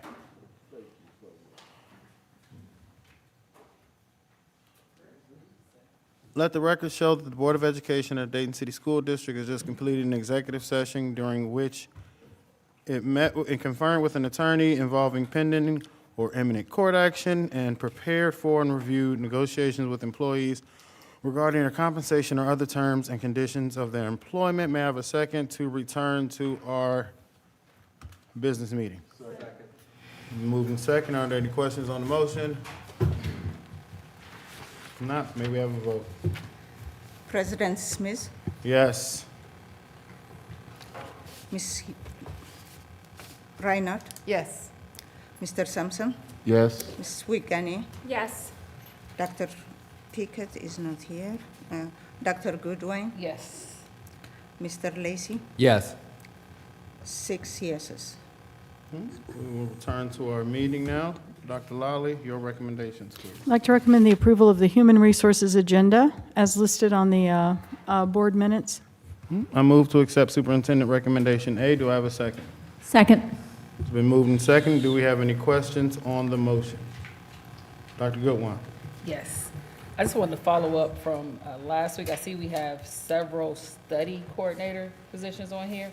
Where are we at now with filling our study coordinator positions at both the middle school and high school? I'll ask Stacy Maney to come forward. Hi, good evening, everyone. Good evening. I do have an update on that. Study table coordinators, we have hired, and you'll see several on the agenda, 19 positions filled. That leaves 9 remaining vacancies, but interviews are ongoing, and so we're hoping to have those filled shortly. But 9 in the whole district and 19 filled so far. Okay, thank you on that one. And I also see, I did ask about an update on our winter sports athletic coaches. And you guys have an update on that today? Correct, I do, yes. There are 7 winter coaching positions across all secondary schools that are still vacant. All others have been filled. 2 of the 7 are at high schools. The other 5 are middle schools. And we're working to fill those as quickly as possible. Okay, and then I see here that there is opponents is having a swimming coach this year. For the schools that don't have that, are we going to be able to offer those kids to be able to participate with these coaches? And if so, how?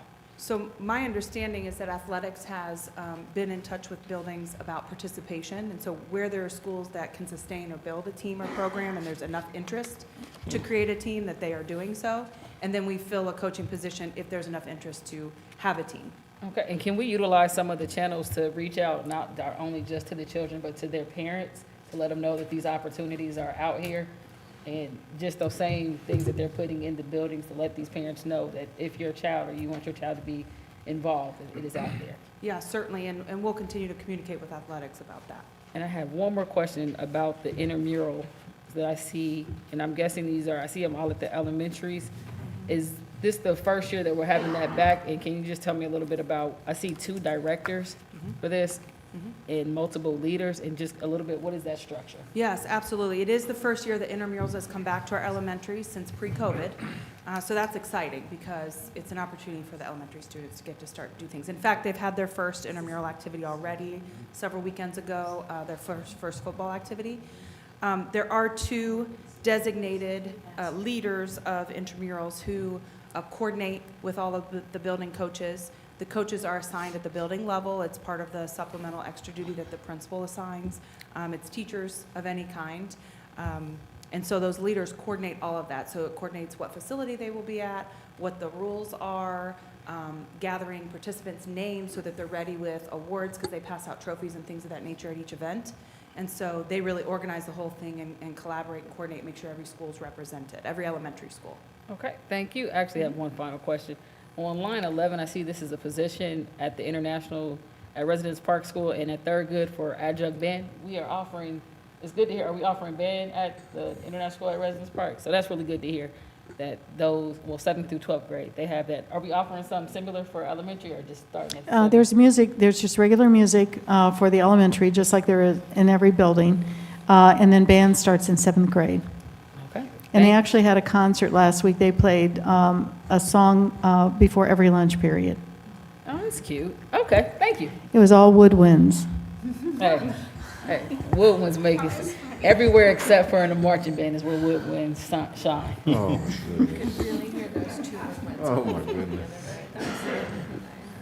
I believe there's a question also about a teacher that went from long-term sub, was hired and then went back to being a long-term sub. That was taken off the agenda? Last week, there were some items, but you all voted on that agenda, so that cleared that up. I'm not aware of a removal. Okay, so it wasn't, I thought I saw one this past weekend, so I might have been mistaken. I'm not aware of one. Okay. I'm not aware of one being removed. We Okay. do that on occasion when, as Chief Harmon explained last week, that sometimes people don't meet the deadlines or requirements for licensure, and so we change the status, but I'm not aware of a removal of one this week. Got it. Mr. President, if I may. Yes, sir, Mr. Sampson. Number 2, all of the excitement that we shared this evening, what is the plan? The coordinator for PSC is resigning. What is the plan to continue to make sure that we are keeping this motivation? Who's going to be leading that charge? Is it going to be internal, or are we posting the job? How are we doing that? That's still being discussed. Dr. Okay. Berg can speak to it if you would like her to. That's still something that is being planned accordingly. All right. The coordinator was trained by Mary Jane Kearns, who is sitting in the back room. She's going to step up and do more of that work because all of them are being trained by her. So she'll be stepping up to do more of that work until we can figure out a solution. Okay, thank you. And if you could keep me updated on what that solution, thank you, I appreciate it. Thank you, Mr. President. Thank you. Are there any other questions? Dr. Goodwin. Yes, the temporary clerical positions that are 6 months, can you just tell me a little bit the reason that those are only 6 months? Yes, I can. So our clerical positions are civil service tested, and so we follow the guidelines of the Civil Service Board. Their rules and regulations allow for us to hire what is called a temporary clerical for a 6-month term only, which gives them time to civil service test. So civil service tests are not just an at-will, you can enroll any time. They're only offered on certain dates and periodically throughout the year. So this gives us an opportunity to hire a clerical, so there's not a vacancy, and it gives them, the employee, a 6-month window to get enrolled, get signed up, and pass the civil service exam. And are we doing anything to assist these individuals with being successful in that exam to go longer with us? Sure. Well, we certainly communicate with them about making sure that they're enrolled to test and registered with civil service.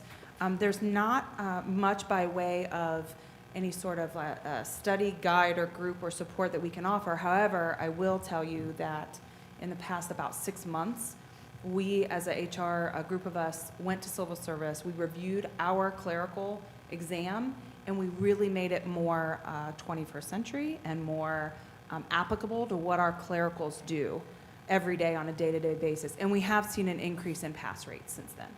And what's that pass rate now? I don't have it right now, but I can get it for you. Okay. Yeah, because prior it was very, very low, and they were still testing some skills that were a little antiquated for our clericals today.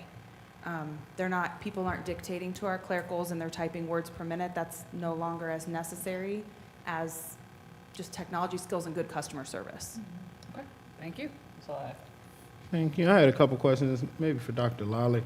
I see that there were some mentoring collaborative PDs, supplementals for those. Do you know if there's any other upcoming things like that for our males and females of color staff? I'm not aware of any additional ones, but we do have some Saturday sessions where they'll be paid for their time on those Saturdays, so you may see some of those on there. Okay. If they have to go through like a supplemental type. If we can do it strictly through payroll, you won't see that, but those would be up and coming. I do know there are a couple Saturday sessions coming in the next 3 weeks. Okay. Appreciate it. Any other questions? Yes, ma'am. On the study table coordinator positions, are most of those supplemental contracts like to our teachers, or what do our folks that are stepping into those positions look like, and what are their qualifications, and how many in each building? Yes, so absolutely. Part of the job description and expectation was that we pull from licensed teachers or teachers within our building.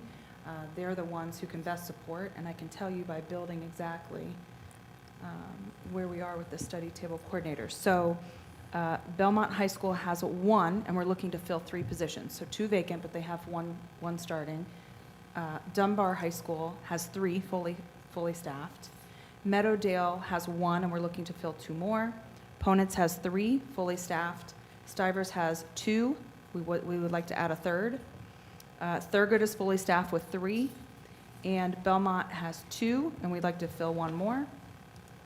Edwin Joel Brown has 1, and at the middle school level, we're just going to do 2.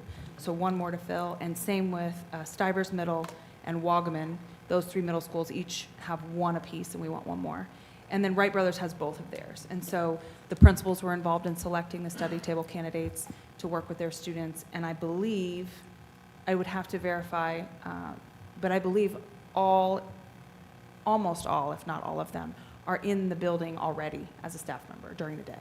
Thank you. And then I guess Superintendent, would be directed more to you on the information. Do you know how many students in each of those buildings are attending these study tables, and what our families know that they're there? And I mean, is it based on a grade point? Is a teacher saying you need to go? How is that being managed within the building? It's actually, if you're going to participate in athletics and you're required to be there, there are some students that are required to be there and some students that are recommended to be there, just because it's time between their regular practices and school being out. I can get you numbers this week. I don't have updated numbers right now, but we can get you numbers this week. And then as far as being the requirement, the athletic department actually addressed the fact that study tables are recommended and required for those with specific grade level points. So I'll get that information to the board. Thank you. I'm just wondering, based on some of those numbers we looked at tonight and those significant gaps that we have to cover, that more of our students should be at these study tables or have the opportunity to be at these study tables. So thank you. I look forward to the work continuing. Yeah. Thank you. Mr. Sampson. Thank you, Mr. President. Quick question in that last conversation. The study hall coordinators are licensed teachers, or can they be long-term subs as well? They can be either. Okay. Yes, All right. they can be either. All right, thank you so much. Thank you, Mr. President. And correct me if I'm wrong, but once we have filled the positions with all the teachers that have applied, that have been chosen, we can go outside to people that have the qualifications. They may have just a bachelor's degree that's not in education. Correct. Is that correct? That's correct. And we certainly opened it internally first. And that certainly is our intent because they know our children. But we don't want to leave that vacancy because we still need a study table coordinator and don't want the students to go without if we need to fill from outside. Thank you. Thank you, Mr. President. Dr. Goodwine. At same lines of that conversation, I know we are seeking data on study tables this year, and with these positions, are they also covering to offer study tables in the morning? No, sorry, I missed Are that. any of these positions offering the study table the 1 hour before school? I'm not aware. I believe it's several hours after school, several days a week. But Yeah, morning- they actually have offered it, but they aren't getting any students. In early morning, yeah. And that's been since we filled all the positions here? Yeah, and I'll double check that, Dr. Goodwine, but that was the last thing I heard a week or so ago. But I will double check that. Yeah, because we got to keep, for us to get the data that we're looking for to see if that is a point, I mean, we have to offer it. And it's only been a month since we passed, 2 months since we passed that policy. Yeah, I think they did start offering, they told students it was there, and they had people staffed there, but the students weren't coming. But let me double check and see what we've got now. All right, thank you. Any other questions? If not, may we have a vote? President Smith, Yes. Ms. Reiner, Yes. Mr. Sampson, Yes. Ms. Wiegany, Yes. Dr. Goodwine, Yes. Mr. Lacy. Yes. 6 yeses. Next recommendation, please. My next recommendation is approval of the following DEA after July 10th list of personnel. So moved. Been moved. Do we have a second? Second. It's been moved and seconded. Any questions on the motion? I have a question, Mr. President. Yes, sir. Is the same criteria applies for a long-term sub as it relates to licenses and all that other stuff under the after July 10th? Or is this just a formality to put the long-term sub on there?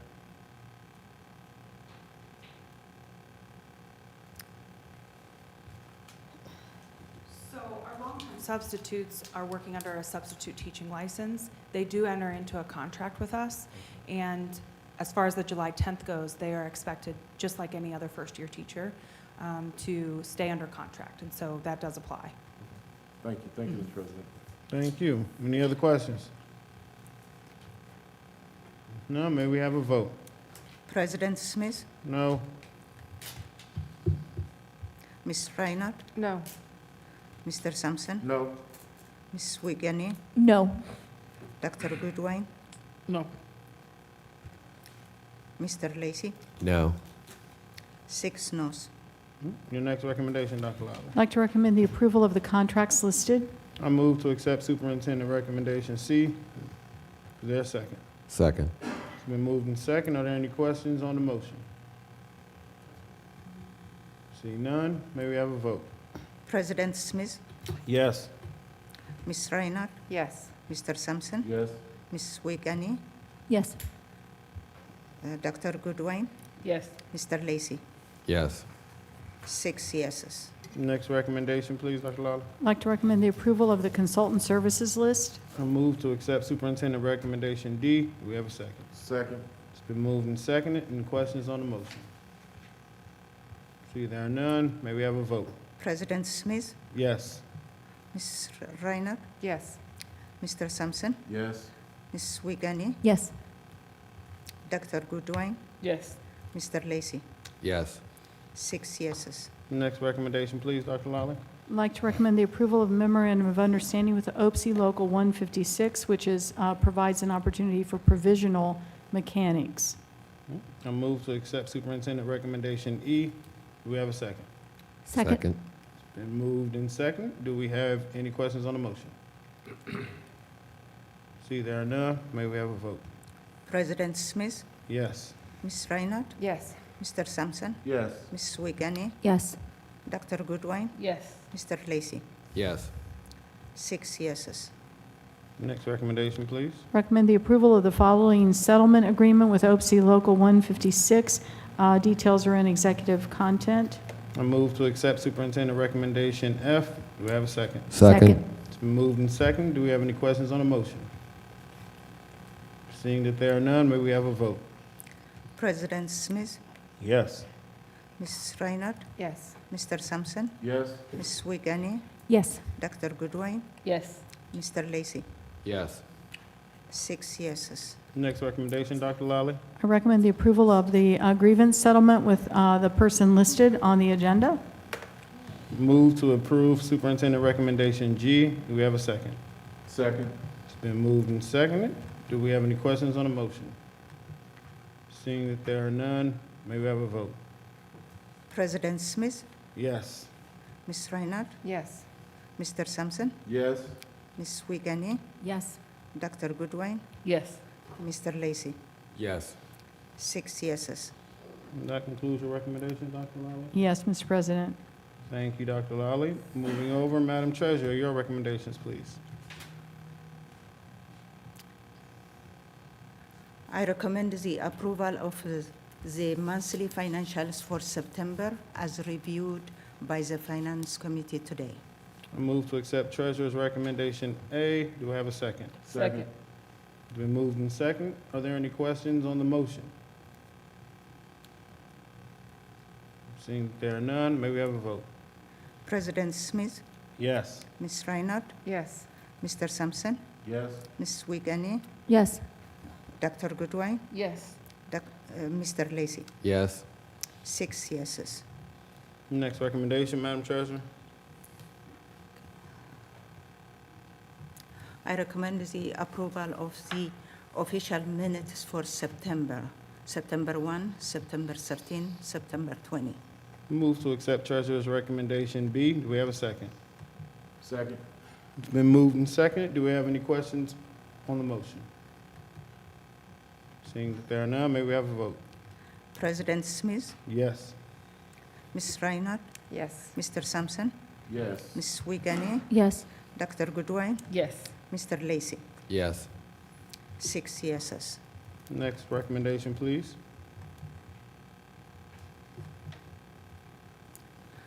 I recommend the approval of the donations. I move to accept Treasurer's recommendation C. Do we have a second? Second. It's been moved and seconded. Any questions on the motion? Seeing there are none, but being sure to thank those that donated to our district, may we have a vote? President Smith, Yes. Ms. Reinhardt, Yes. Mr. Sampson, Yes. Ms. Wiegany, Yes. Dr. Goodwin, Yes. Mr. Lacy. Yes. 6 yeses. Next resolution, no, your next recommendation, please, Madam Treasurer. I recommend the approval of the resolution authorizing the purchase of competitive retail natural gas services for July 1, 2023 to June 30th, 2025, as reviewed last week. I move to accept Treasurer's recommendation D. Do we have a second? Second. It's been moved and seconded. Any questions on the motion? Seeing that there are none, may we have a vote? President Smith, Yes. Ms. Reinhardt, Yes. Mr. Sampson, Yes. Ms. Wiegany, Yes. Dr. Goodwin, Yes. Mr. Lacy. Yes. 6 yeses. Next recommendation, Madam Treasurer. I recommend the approval of the settlement agreement for J. Smith as reviewed last week. Move to approve Treasurer's recommendation E. Do we have a second? Second. Been moved and second. Do we have any questions on the motion? Seeing that there are none, may we have a vote? President Smith, Yes. Ms. Reinhardt, Yes. Mr. Sampson, Yes. Ms. Wiegany, Yes. Dr. Goodwin, Yes. Mr. Lacy. Yes. 6 yeses. Your next recommendation, Madam Treasurer?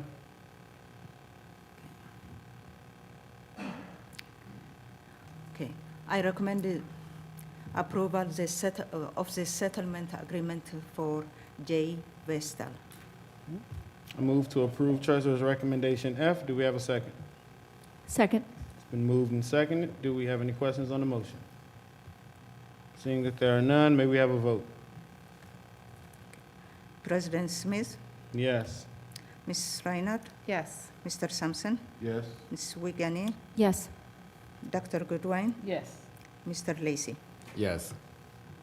6 yeses. Your next recommendation, Madam Treasurer? I recommend the approval of the following purchase requisitions as reviewed last week. I move to approve Treasurer's recommendation G. Do we have a second? Second. It's been moved and seconded. Do we have any questions on the motion?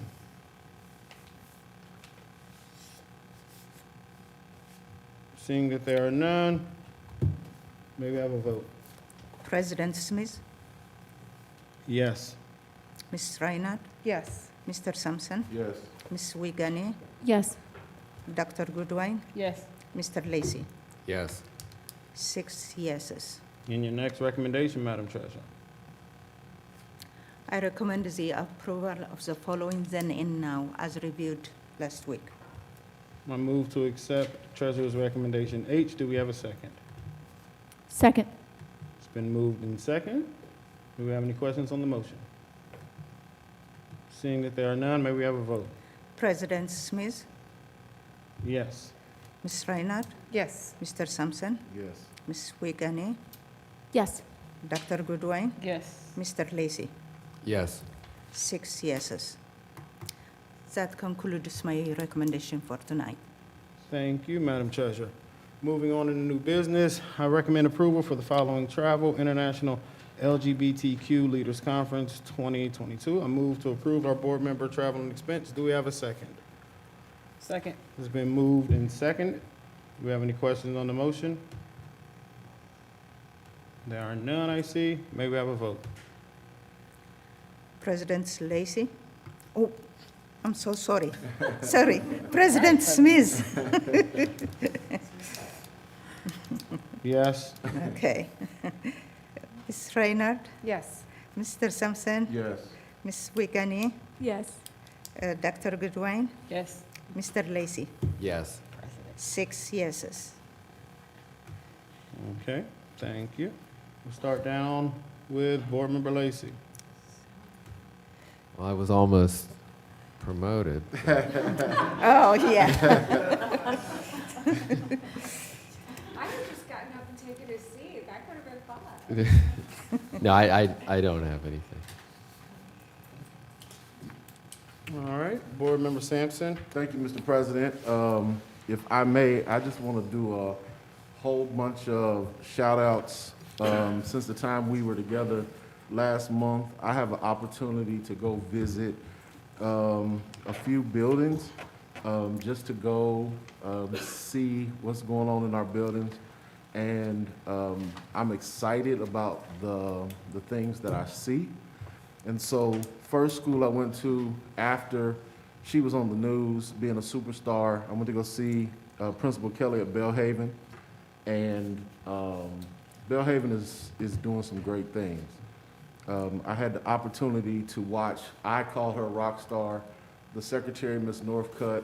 I watched this woman masterfully de-escalate a student, allow the student to remain, have his integrity. She was just a rock star. So being in that building was absolutely amazing. I also got a chance to visit Edison with Principal Monroe and AP Knowles. Always enjoy visiting Edison and seeing the work that they do there. Had the opportunity last month to go to Meadowdale CTE with Principal Rissmiller and APs Nas and Davis. And I had the joy of learning about all of the CTE programs in that building. Met a rock star of a teacher Dr. Harsh in biomedical science. When I say rock star of a teacher, rock star of a teacher. So thank you, Dr. Harsh, for allowing me to say hi to you and your students who absolutely love that woman.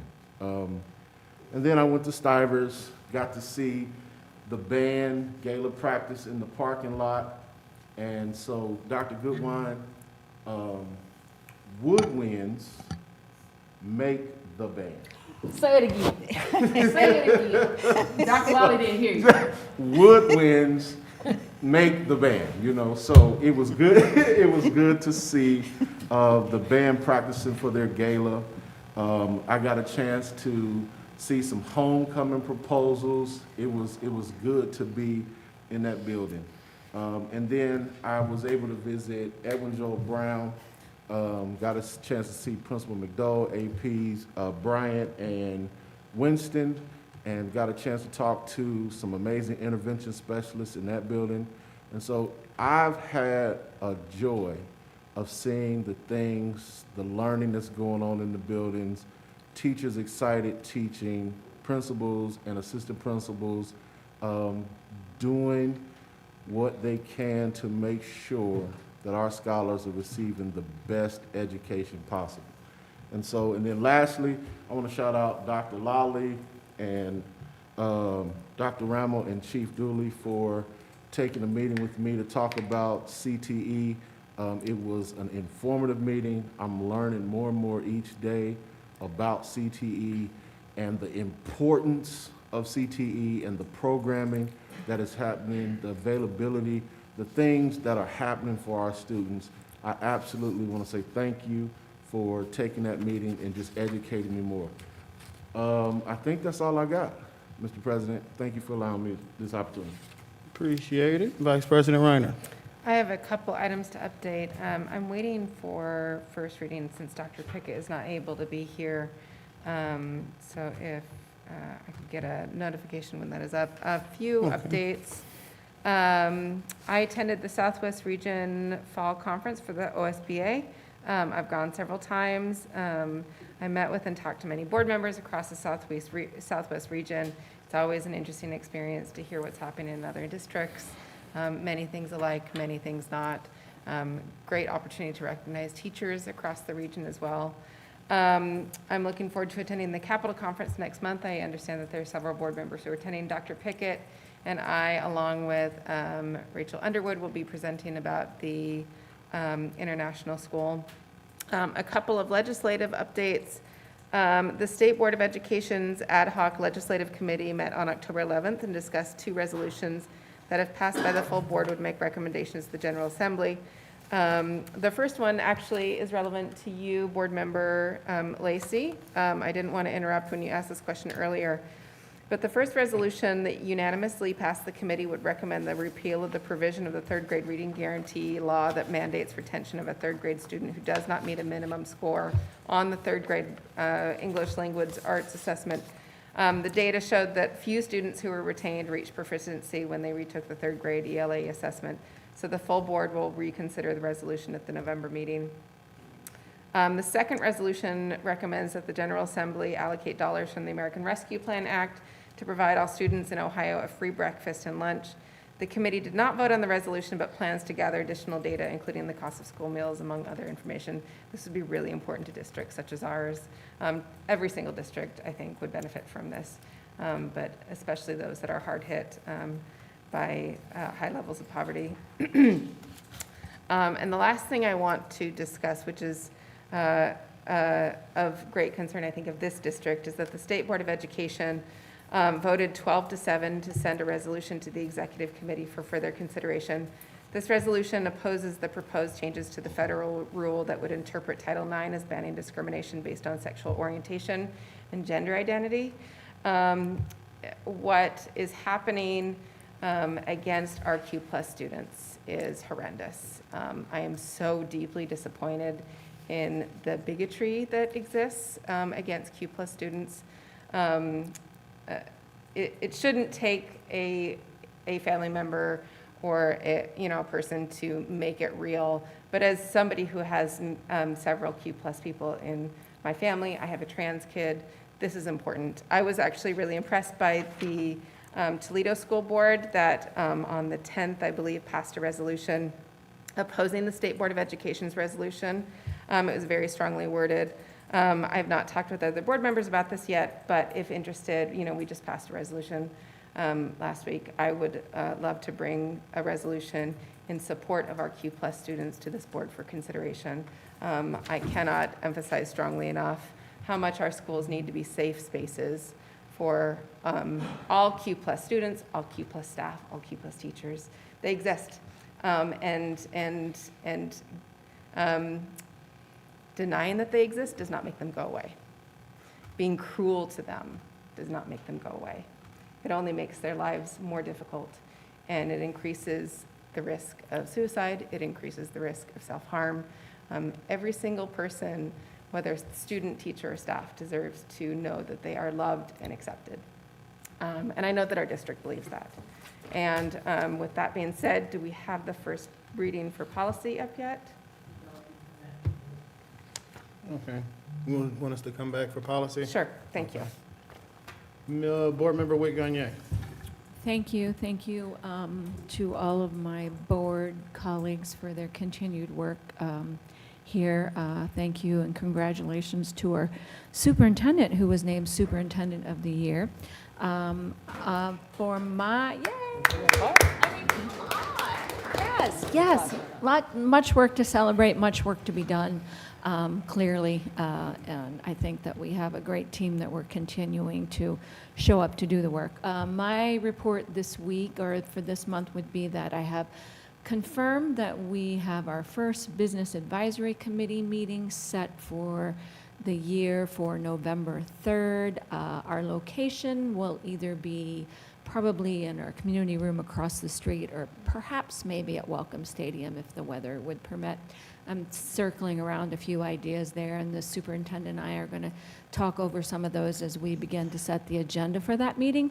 One of the most exciting factors of that work this year has been that I've been a little behind in getting our meetings kicked off for the year because my chair, Mr. Joe Toss, has been serving with us on some separate contract work for some of our CRA and our TIF work. So we haven't initiated the work because we didn't want any conflict of interest. And we think we're going to have to continue along the lines with that work. So Joe has served as a mentor to me in this work for 5 or 6 years now and really been a great source of guidance along the lines of a lot of work you see through our career pathways that Mr. Dion Sampson was sharing about. That's been a collaboration of some of those relationships through that BAC effort, making sure that we have plugged in the components to those programs that both align with Ohio High School Board Association and also then with the needs that our community, our business community needs, because clearly those positions and those career pathways are meant to fulfill our much needed workforce here in the Dayton community. So anyway, so that work continues kind of automatically through those programs and through Montgomery County. So our efforts this year with Business Advisory are really going to be focused a lot around Welcome Stadium. My vision, when I wanted to run again for school board this time around, along with continuing this exciting work that I'm humbled and grateful to serve to help facilitate, was that I really had a vision at Welcome Stadium. I think it's a beautiful tool. I think it's a beautiful asset that just has so much rich opportunity. It has so much legacy for our community, first of all, and then so much rich opportunity in terms of an enterprise, creating an enterprise for Dayton Public Schools that will have long-standing impact for our students, for our community, and for our region. I deeply believe that it'll be a one-of-a-kind stadium in the state of Ohio that I think will really bring us great opportunity. So I am so happy to announce that we have secured Mr. Keith Byers as our co-chair for our Business Advisory Council this year. Mr. Byers is a graduate of Roth High School, 80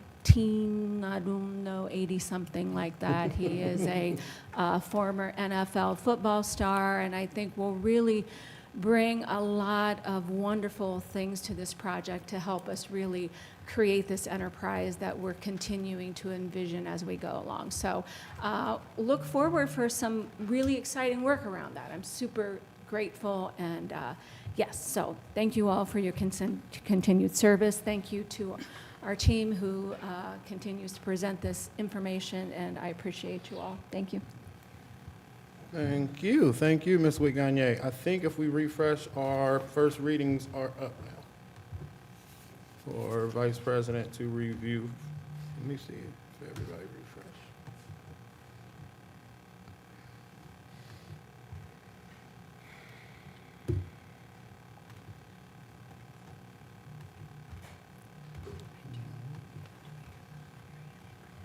refresh. I do see them. Would you like me to go ahead and do that? Yes, please. This is a resolution to adopt board policy. First reading, the rationales, inasmuch as the Board of Education is committed to the continued updating of its policies, rules and regulations manual, and the committee which was appointed has been working toward that goal. The following are brought at this time for first reading in compliance with board policy BFC policy adoption. Now therefore be it resolved that the Board of Education of the Dayton City School District, Montgomery County, Ohio, hereby accepts and adopts the following policies that have been codified for inclusion in the Handbook of Policies, Rules, and Regulations. File EBC, Emergency Management and Safety Plans, revised to align with legislation. IGCH-R, also LEC-R, College Credit Plus, revised to align with legislation. IGDJ, Interscholastic Athletics, revised to align with legislation. KMA, Relations with Support Organizations, revised to align with legislation. KMB, Relations with Booster Organizations, was removed. LEC-R, College Credit Plus, revised to align with legislation. These policies are being read for the first time. As such, a motion or second is not required. These policies will be available in the superintendent's office for review and comment prior to their second reading and adoption by the Board of Education. Furthermore, the policies will be reviewed by the superintendent's office, the board's office, and the legal department at the Dayton Public Schools prior to the second reading.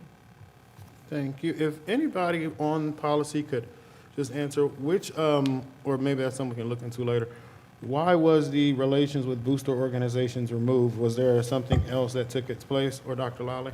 What happened was in the recommendation from OSBA, they recommended that all organizations be put under the new policy of relations with booster organizations, with support organizations, and the boosters separately removed. Appreciate So it made that. one policy.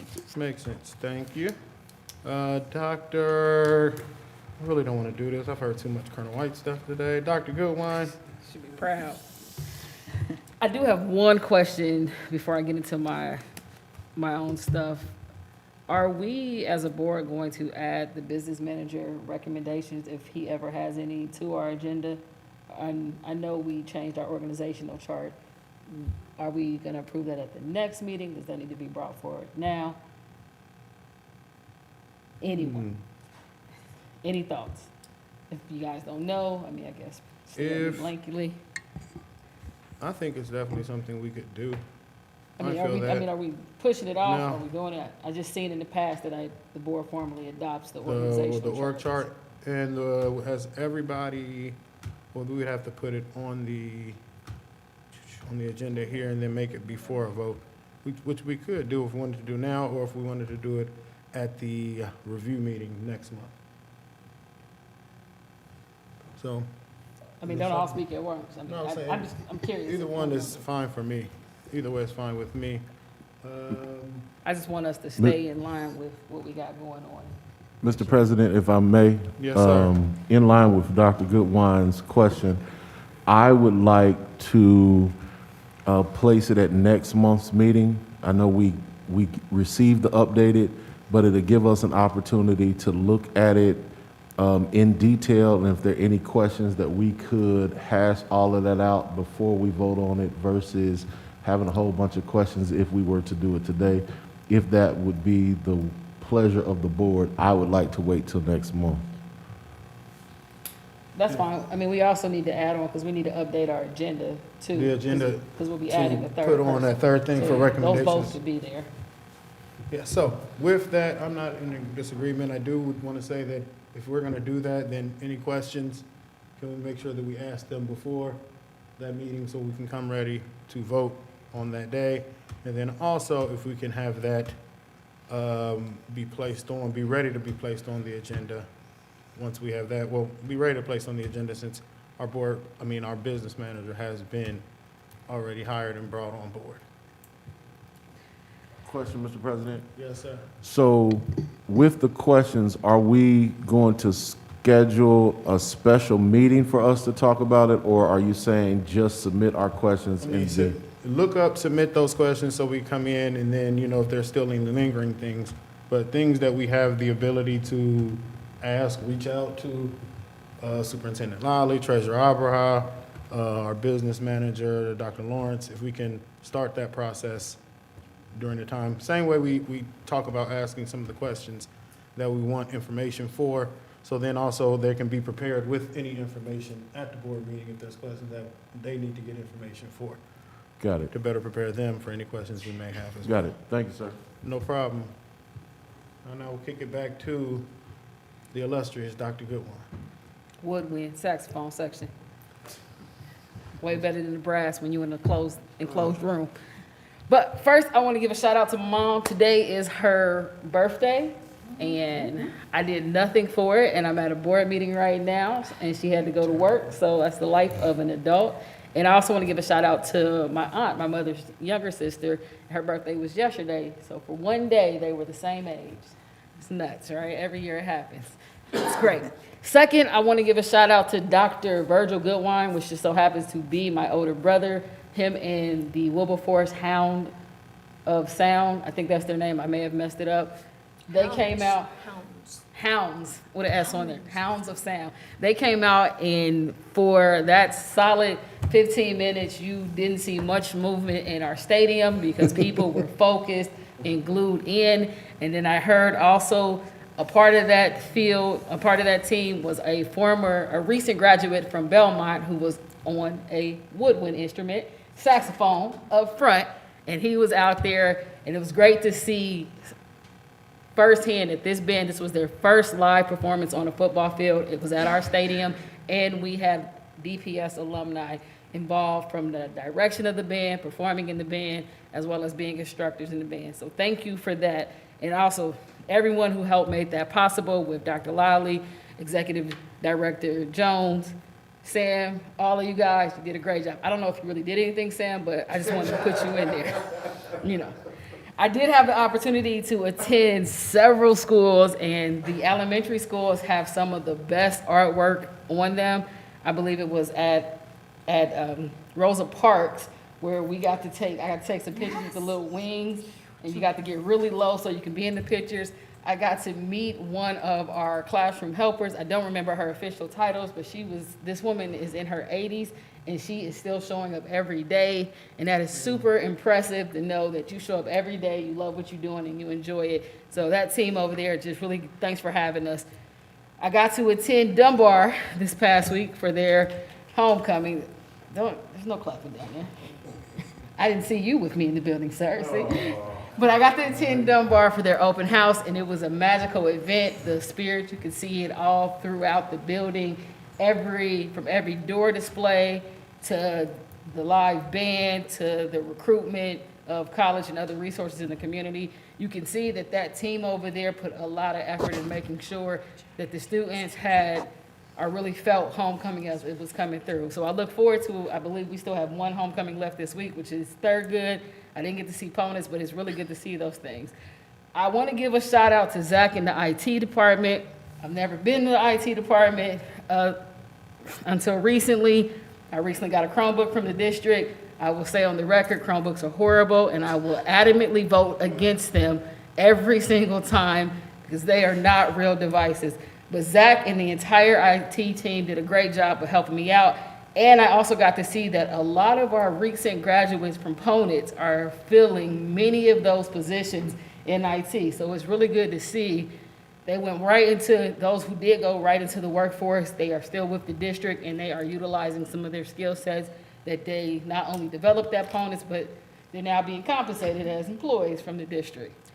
So that's good. And my final thing, I do want to request, even though I know you probably would have already done this without the request, Dr. Lally, for us to respond to Mr. Lattimore, because he brought up several things, and we just want to make sure that when people do bring those type of things up, someone from the district is reaching out to them to work with them to find the answers, and if we do have gaps, figuring out how we can fill those gaps to better serve this district. With that, I will say woodwinds are life. Lisa Simpson played the saxophone, not the trombone, and I will pass it back to you. This is what we deal with. Madam Treasurer. This month, the Treasurer's Office received 2 awards. One award is Award of Financial Reporting Achievements and Certificate of Achievement for excellence in financial reporting from Government Finance Officers Association, GFOA. The second one we received is the Certificate of Excellence in Financial Reporting from Association of School Business Officials International, ASBO, for our annual comprehensive financial reporting for 2021.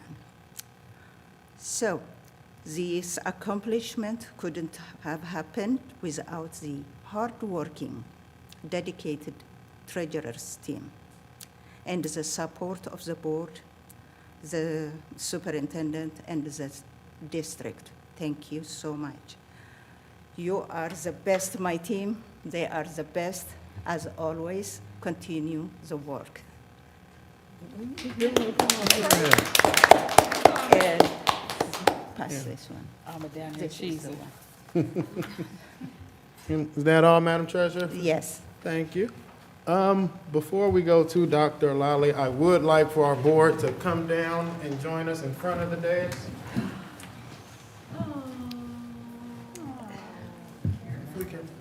If we can come down in front, you can. Oh, I can come too? You said the board. The board?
Just to see, it's very rare that I hear one person, but I'm gonna hold the sentence.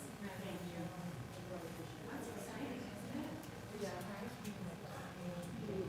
Where's your husband, Sad?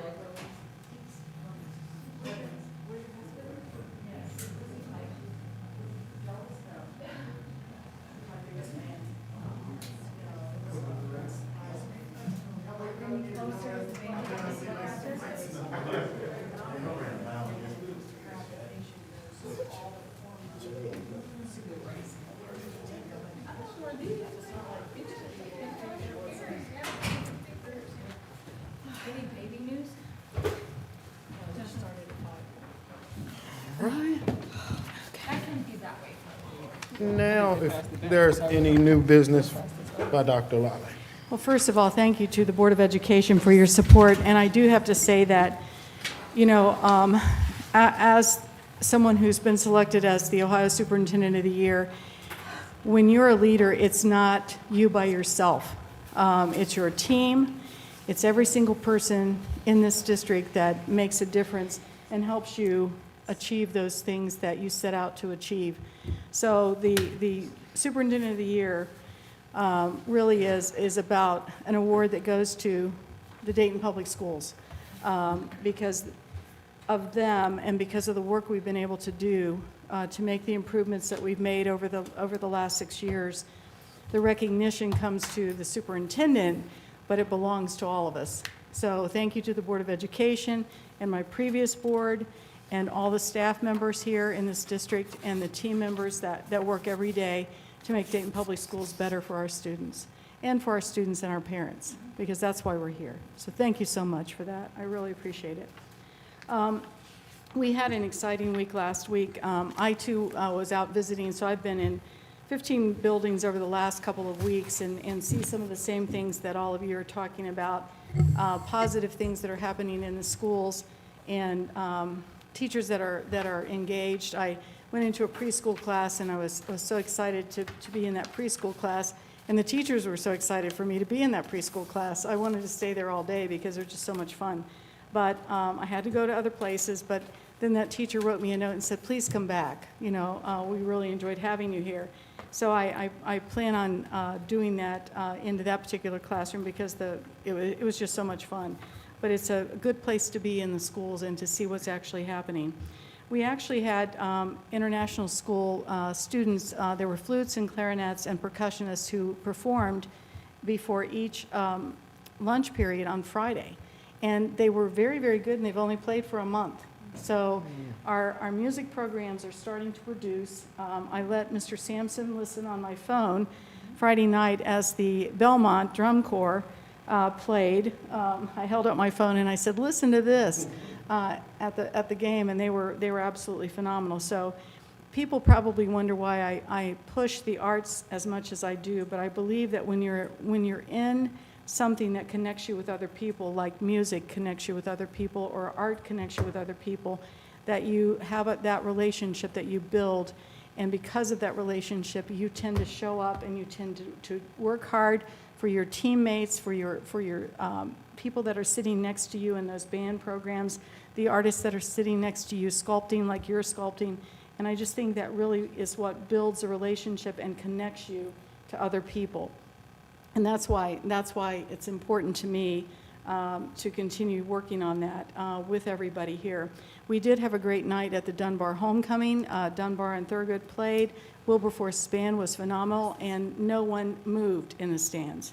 It was amazing to watch everybody just stand there and watch that band perform. It was just an outstanding opportunity for our students to see that and to be able to aspire to be part of an organization like that. And then we had a really great day on, I believe it was Thursday. Our OPSI AFSCME staff members pulled together and provided meals to 6 different buildings, 3 meals in each bag that they passed out. And I'd just like to read this and thank them for providing this to Roosevelt, Eastmont, Ruskin, Westwood, Valerie, and Kaiser. The Ohio Association of Public School Employees, OPSE, represents more than 400 employees who work in the Dayton Public Schools. The children come in contact with members of Locals 156, 158, 191, 627, 643, 766, and 766B every day because they are the mechanics, the secretaries, the mental health assistants, the bus drivers, the paraprofessionals, the interpreters, and psychologists who touch their lives during the school day. Many of them live in the Dayton Public Schools, and their children and grandchildren may be in the same class as the people that they were giving food to. As working parents and grandparents, they know that families can use help also. Each year, union members volunteer to stuff bags with meals and snacks for students in selected districts throughout Ohio. This year, we're proud that Dayton Public Schools and 2,600 elementary students received those bags. So to OPSE and AFSCME union members, the locals in the districts from across the state have donated thousands of dollars to provide for these meals, and I just want to say a great big thank you to them for sending 3 meals home with every student in one of these 6 buildings. So appreciate OPSE and AFSCME, and I'm really proud that we have such a great relationship with them. And that concludes my report, Mr. President. Thank you, Madam Superintendent. I want to start off with, I was able to go to a few schools and with the mayor of the city, I know Miss Angela Worley, Mr. Blessing, who did an amazing job with social studies programming and getting the kids down. We talked about just voting in schools and not about what to vote for or who to vote for, things like that, but just getting kids registered to vote. And then last week there was a march where the district helped with to get everything together, and those students got to march down to the Board of Elections and vote for the very first time. And I think that's just a wonderful thing. We talk about just civic education and letting people have a voice and getting some of our kids to understand that at 18 years old, you do have a voice. More importantly, before then, you have a voice. And then it also shows the need for us as adults to speak for some of the children that do not have a voice. One of the things that I love and sometimes do not love about the district and learning about education is just seeing how many pieces of our society kind of intertwine with things. And I say that to say that when we talked about the kids that could vote, you brought down the students that were around that voting age. And there were, at each school, there were students that when they got to that voter registration, they stopped and you could see their body kind of sink. Because one of those questions is, are you a U.S. citizen? And if you're not, you have to quit while you're there and you cannot register to vote. And to see students go and just say, you know what, that blocks me. And to understand that there's something that none of us up here on the board can do, no one in this district can do something about, and then how do we then fight for that? How do we make those students feel like they're a part of this experience? And so I appreciate everyone that played a part from DPS, because they still told those children, you're not getting up from this table. You're not leaving this room. This does not define you, and we're still going to talk about civic engagement. We're still going to talk about how we all are part of this greater collective and DPS students. And then also I got a chance to talk to some Stiver students, and a question was asked about, what is the importance of voting on certain issues? And I kind of just talked to them and said, one of the things I told them was, everything might be okay in your house, but if everything isn't okay in your neighbor's house, it's not something that's visible to you until, your window gets broke, something gets stolen. And now we start talking about how do we help each other, and understanding that students and people in their communities have issues that they might not see every day. But the more we talk to people, the more we can understand what are our friends' issues. What are the things our friends are concerned about? And after that, I was talking to Mayor Mims and Dr. Lawrence outside when we were finishing up, and I thought we were in the way of a student. I don't want to get choked up. But I thought we were in the way of a student, and I turned to them and said, oh, I'm sorry. You could have said that we could move. You could have, don't wait for us.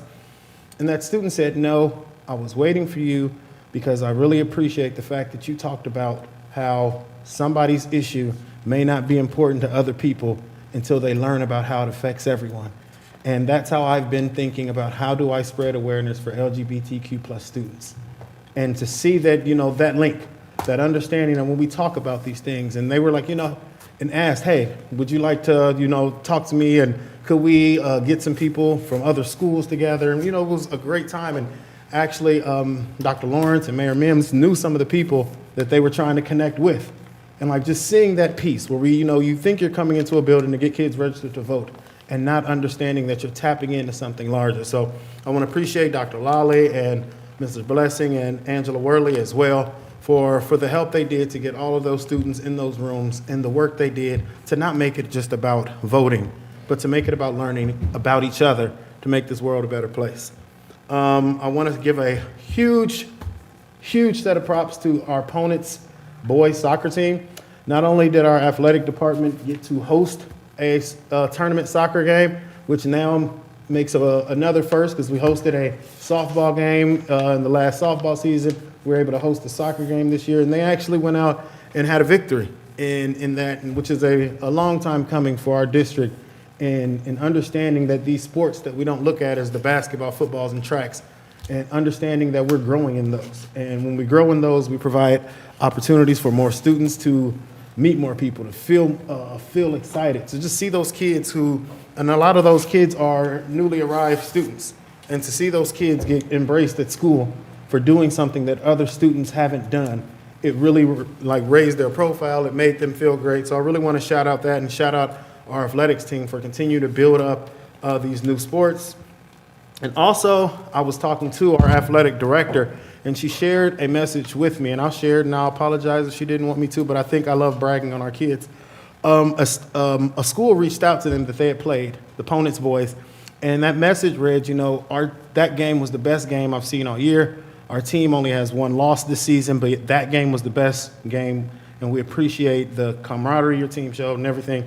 And then at the end of that message, it said, now we have 2 losses, meaning our opponent's boys beat them, but they really said they want to come back and then play more DPS teams. And so to see that athletics shed a light on not just the sports part, but just the humans we have in our district, and then having people that want to come back and do things with us. Then lastly, I want to lift up the work from the Athletic Advisory Council and the work around Welcome Stadium.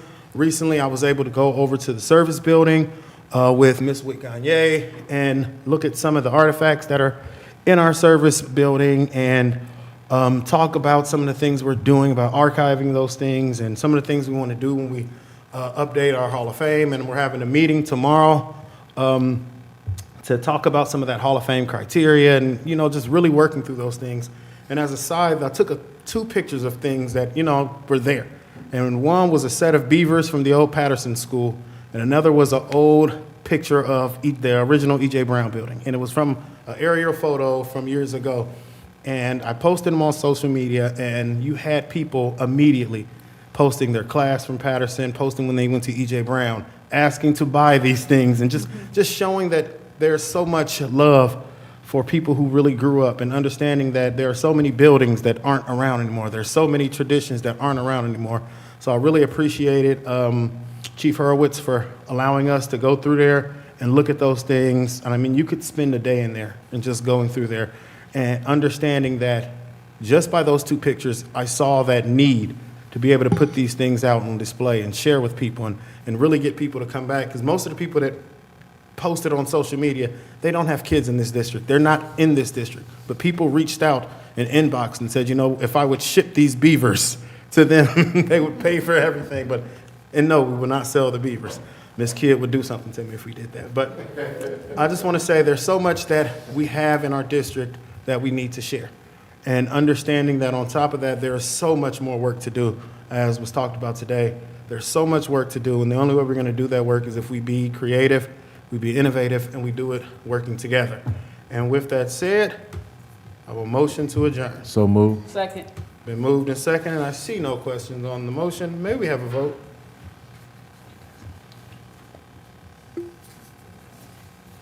President Smith, Yes. Ms. Reinhardt, Yes. Mr. Sampson, Yes. Ms. Wiggany, Yes. Dr. Pickett, she's not here, Dr. Goodwin, Yes. Mr. Lacy. Yes. 6 yeses. We are adjourned.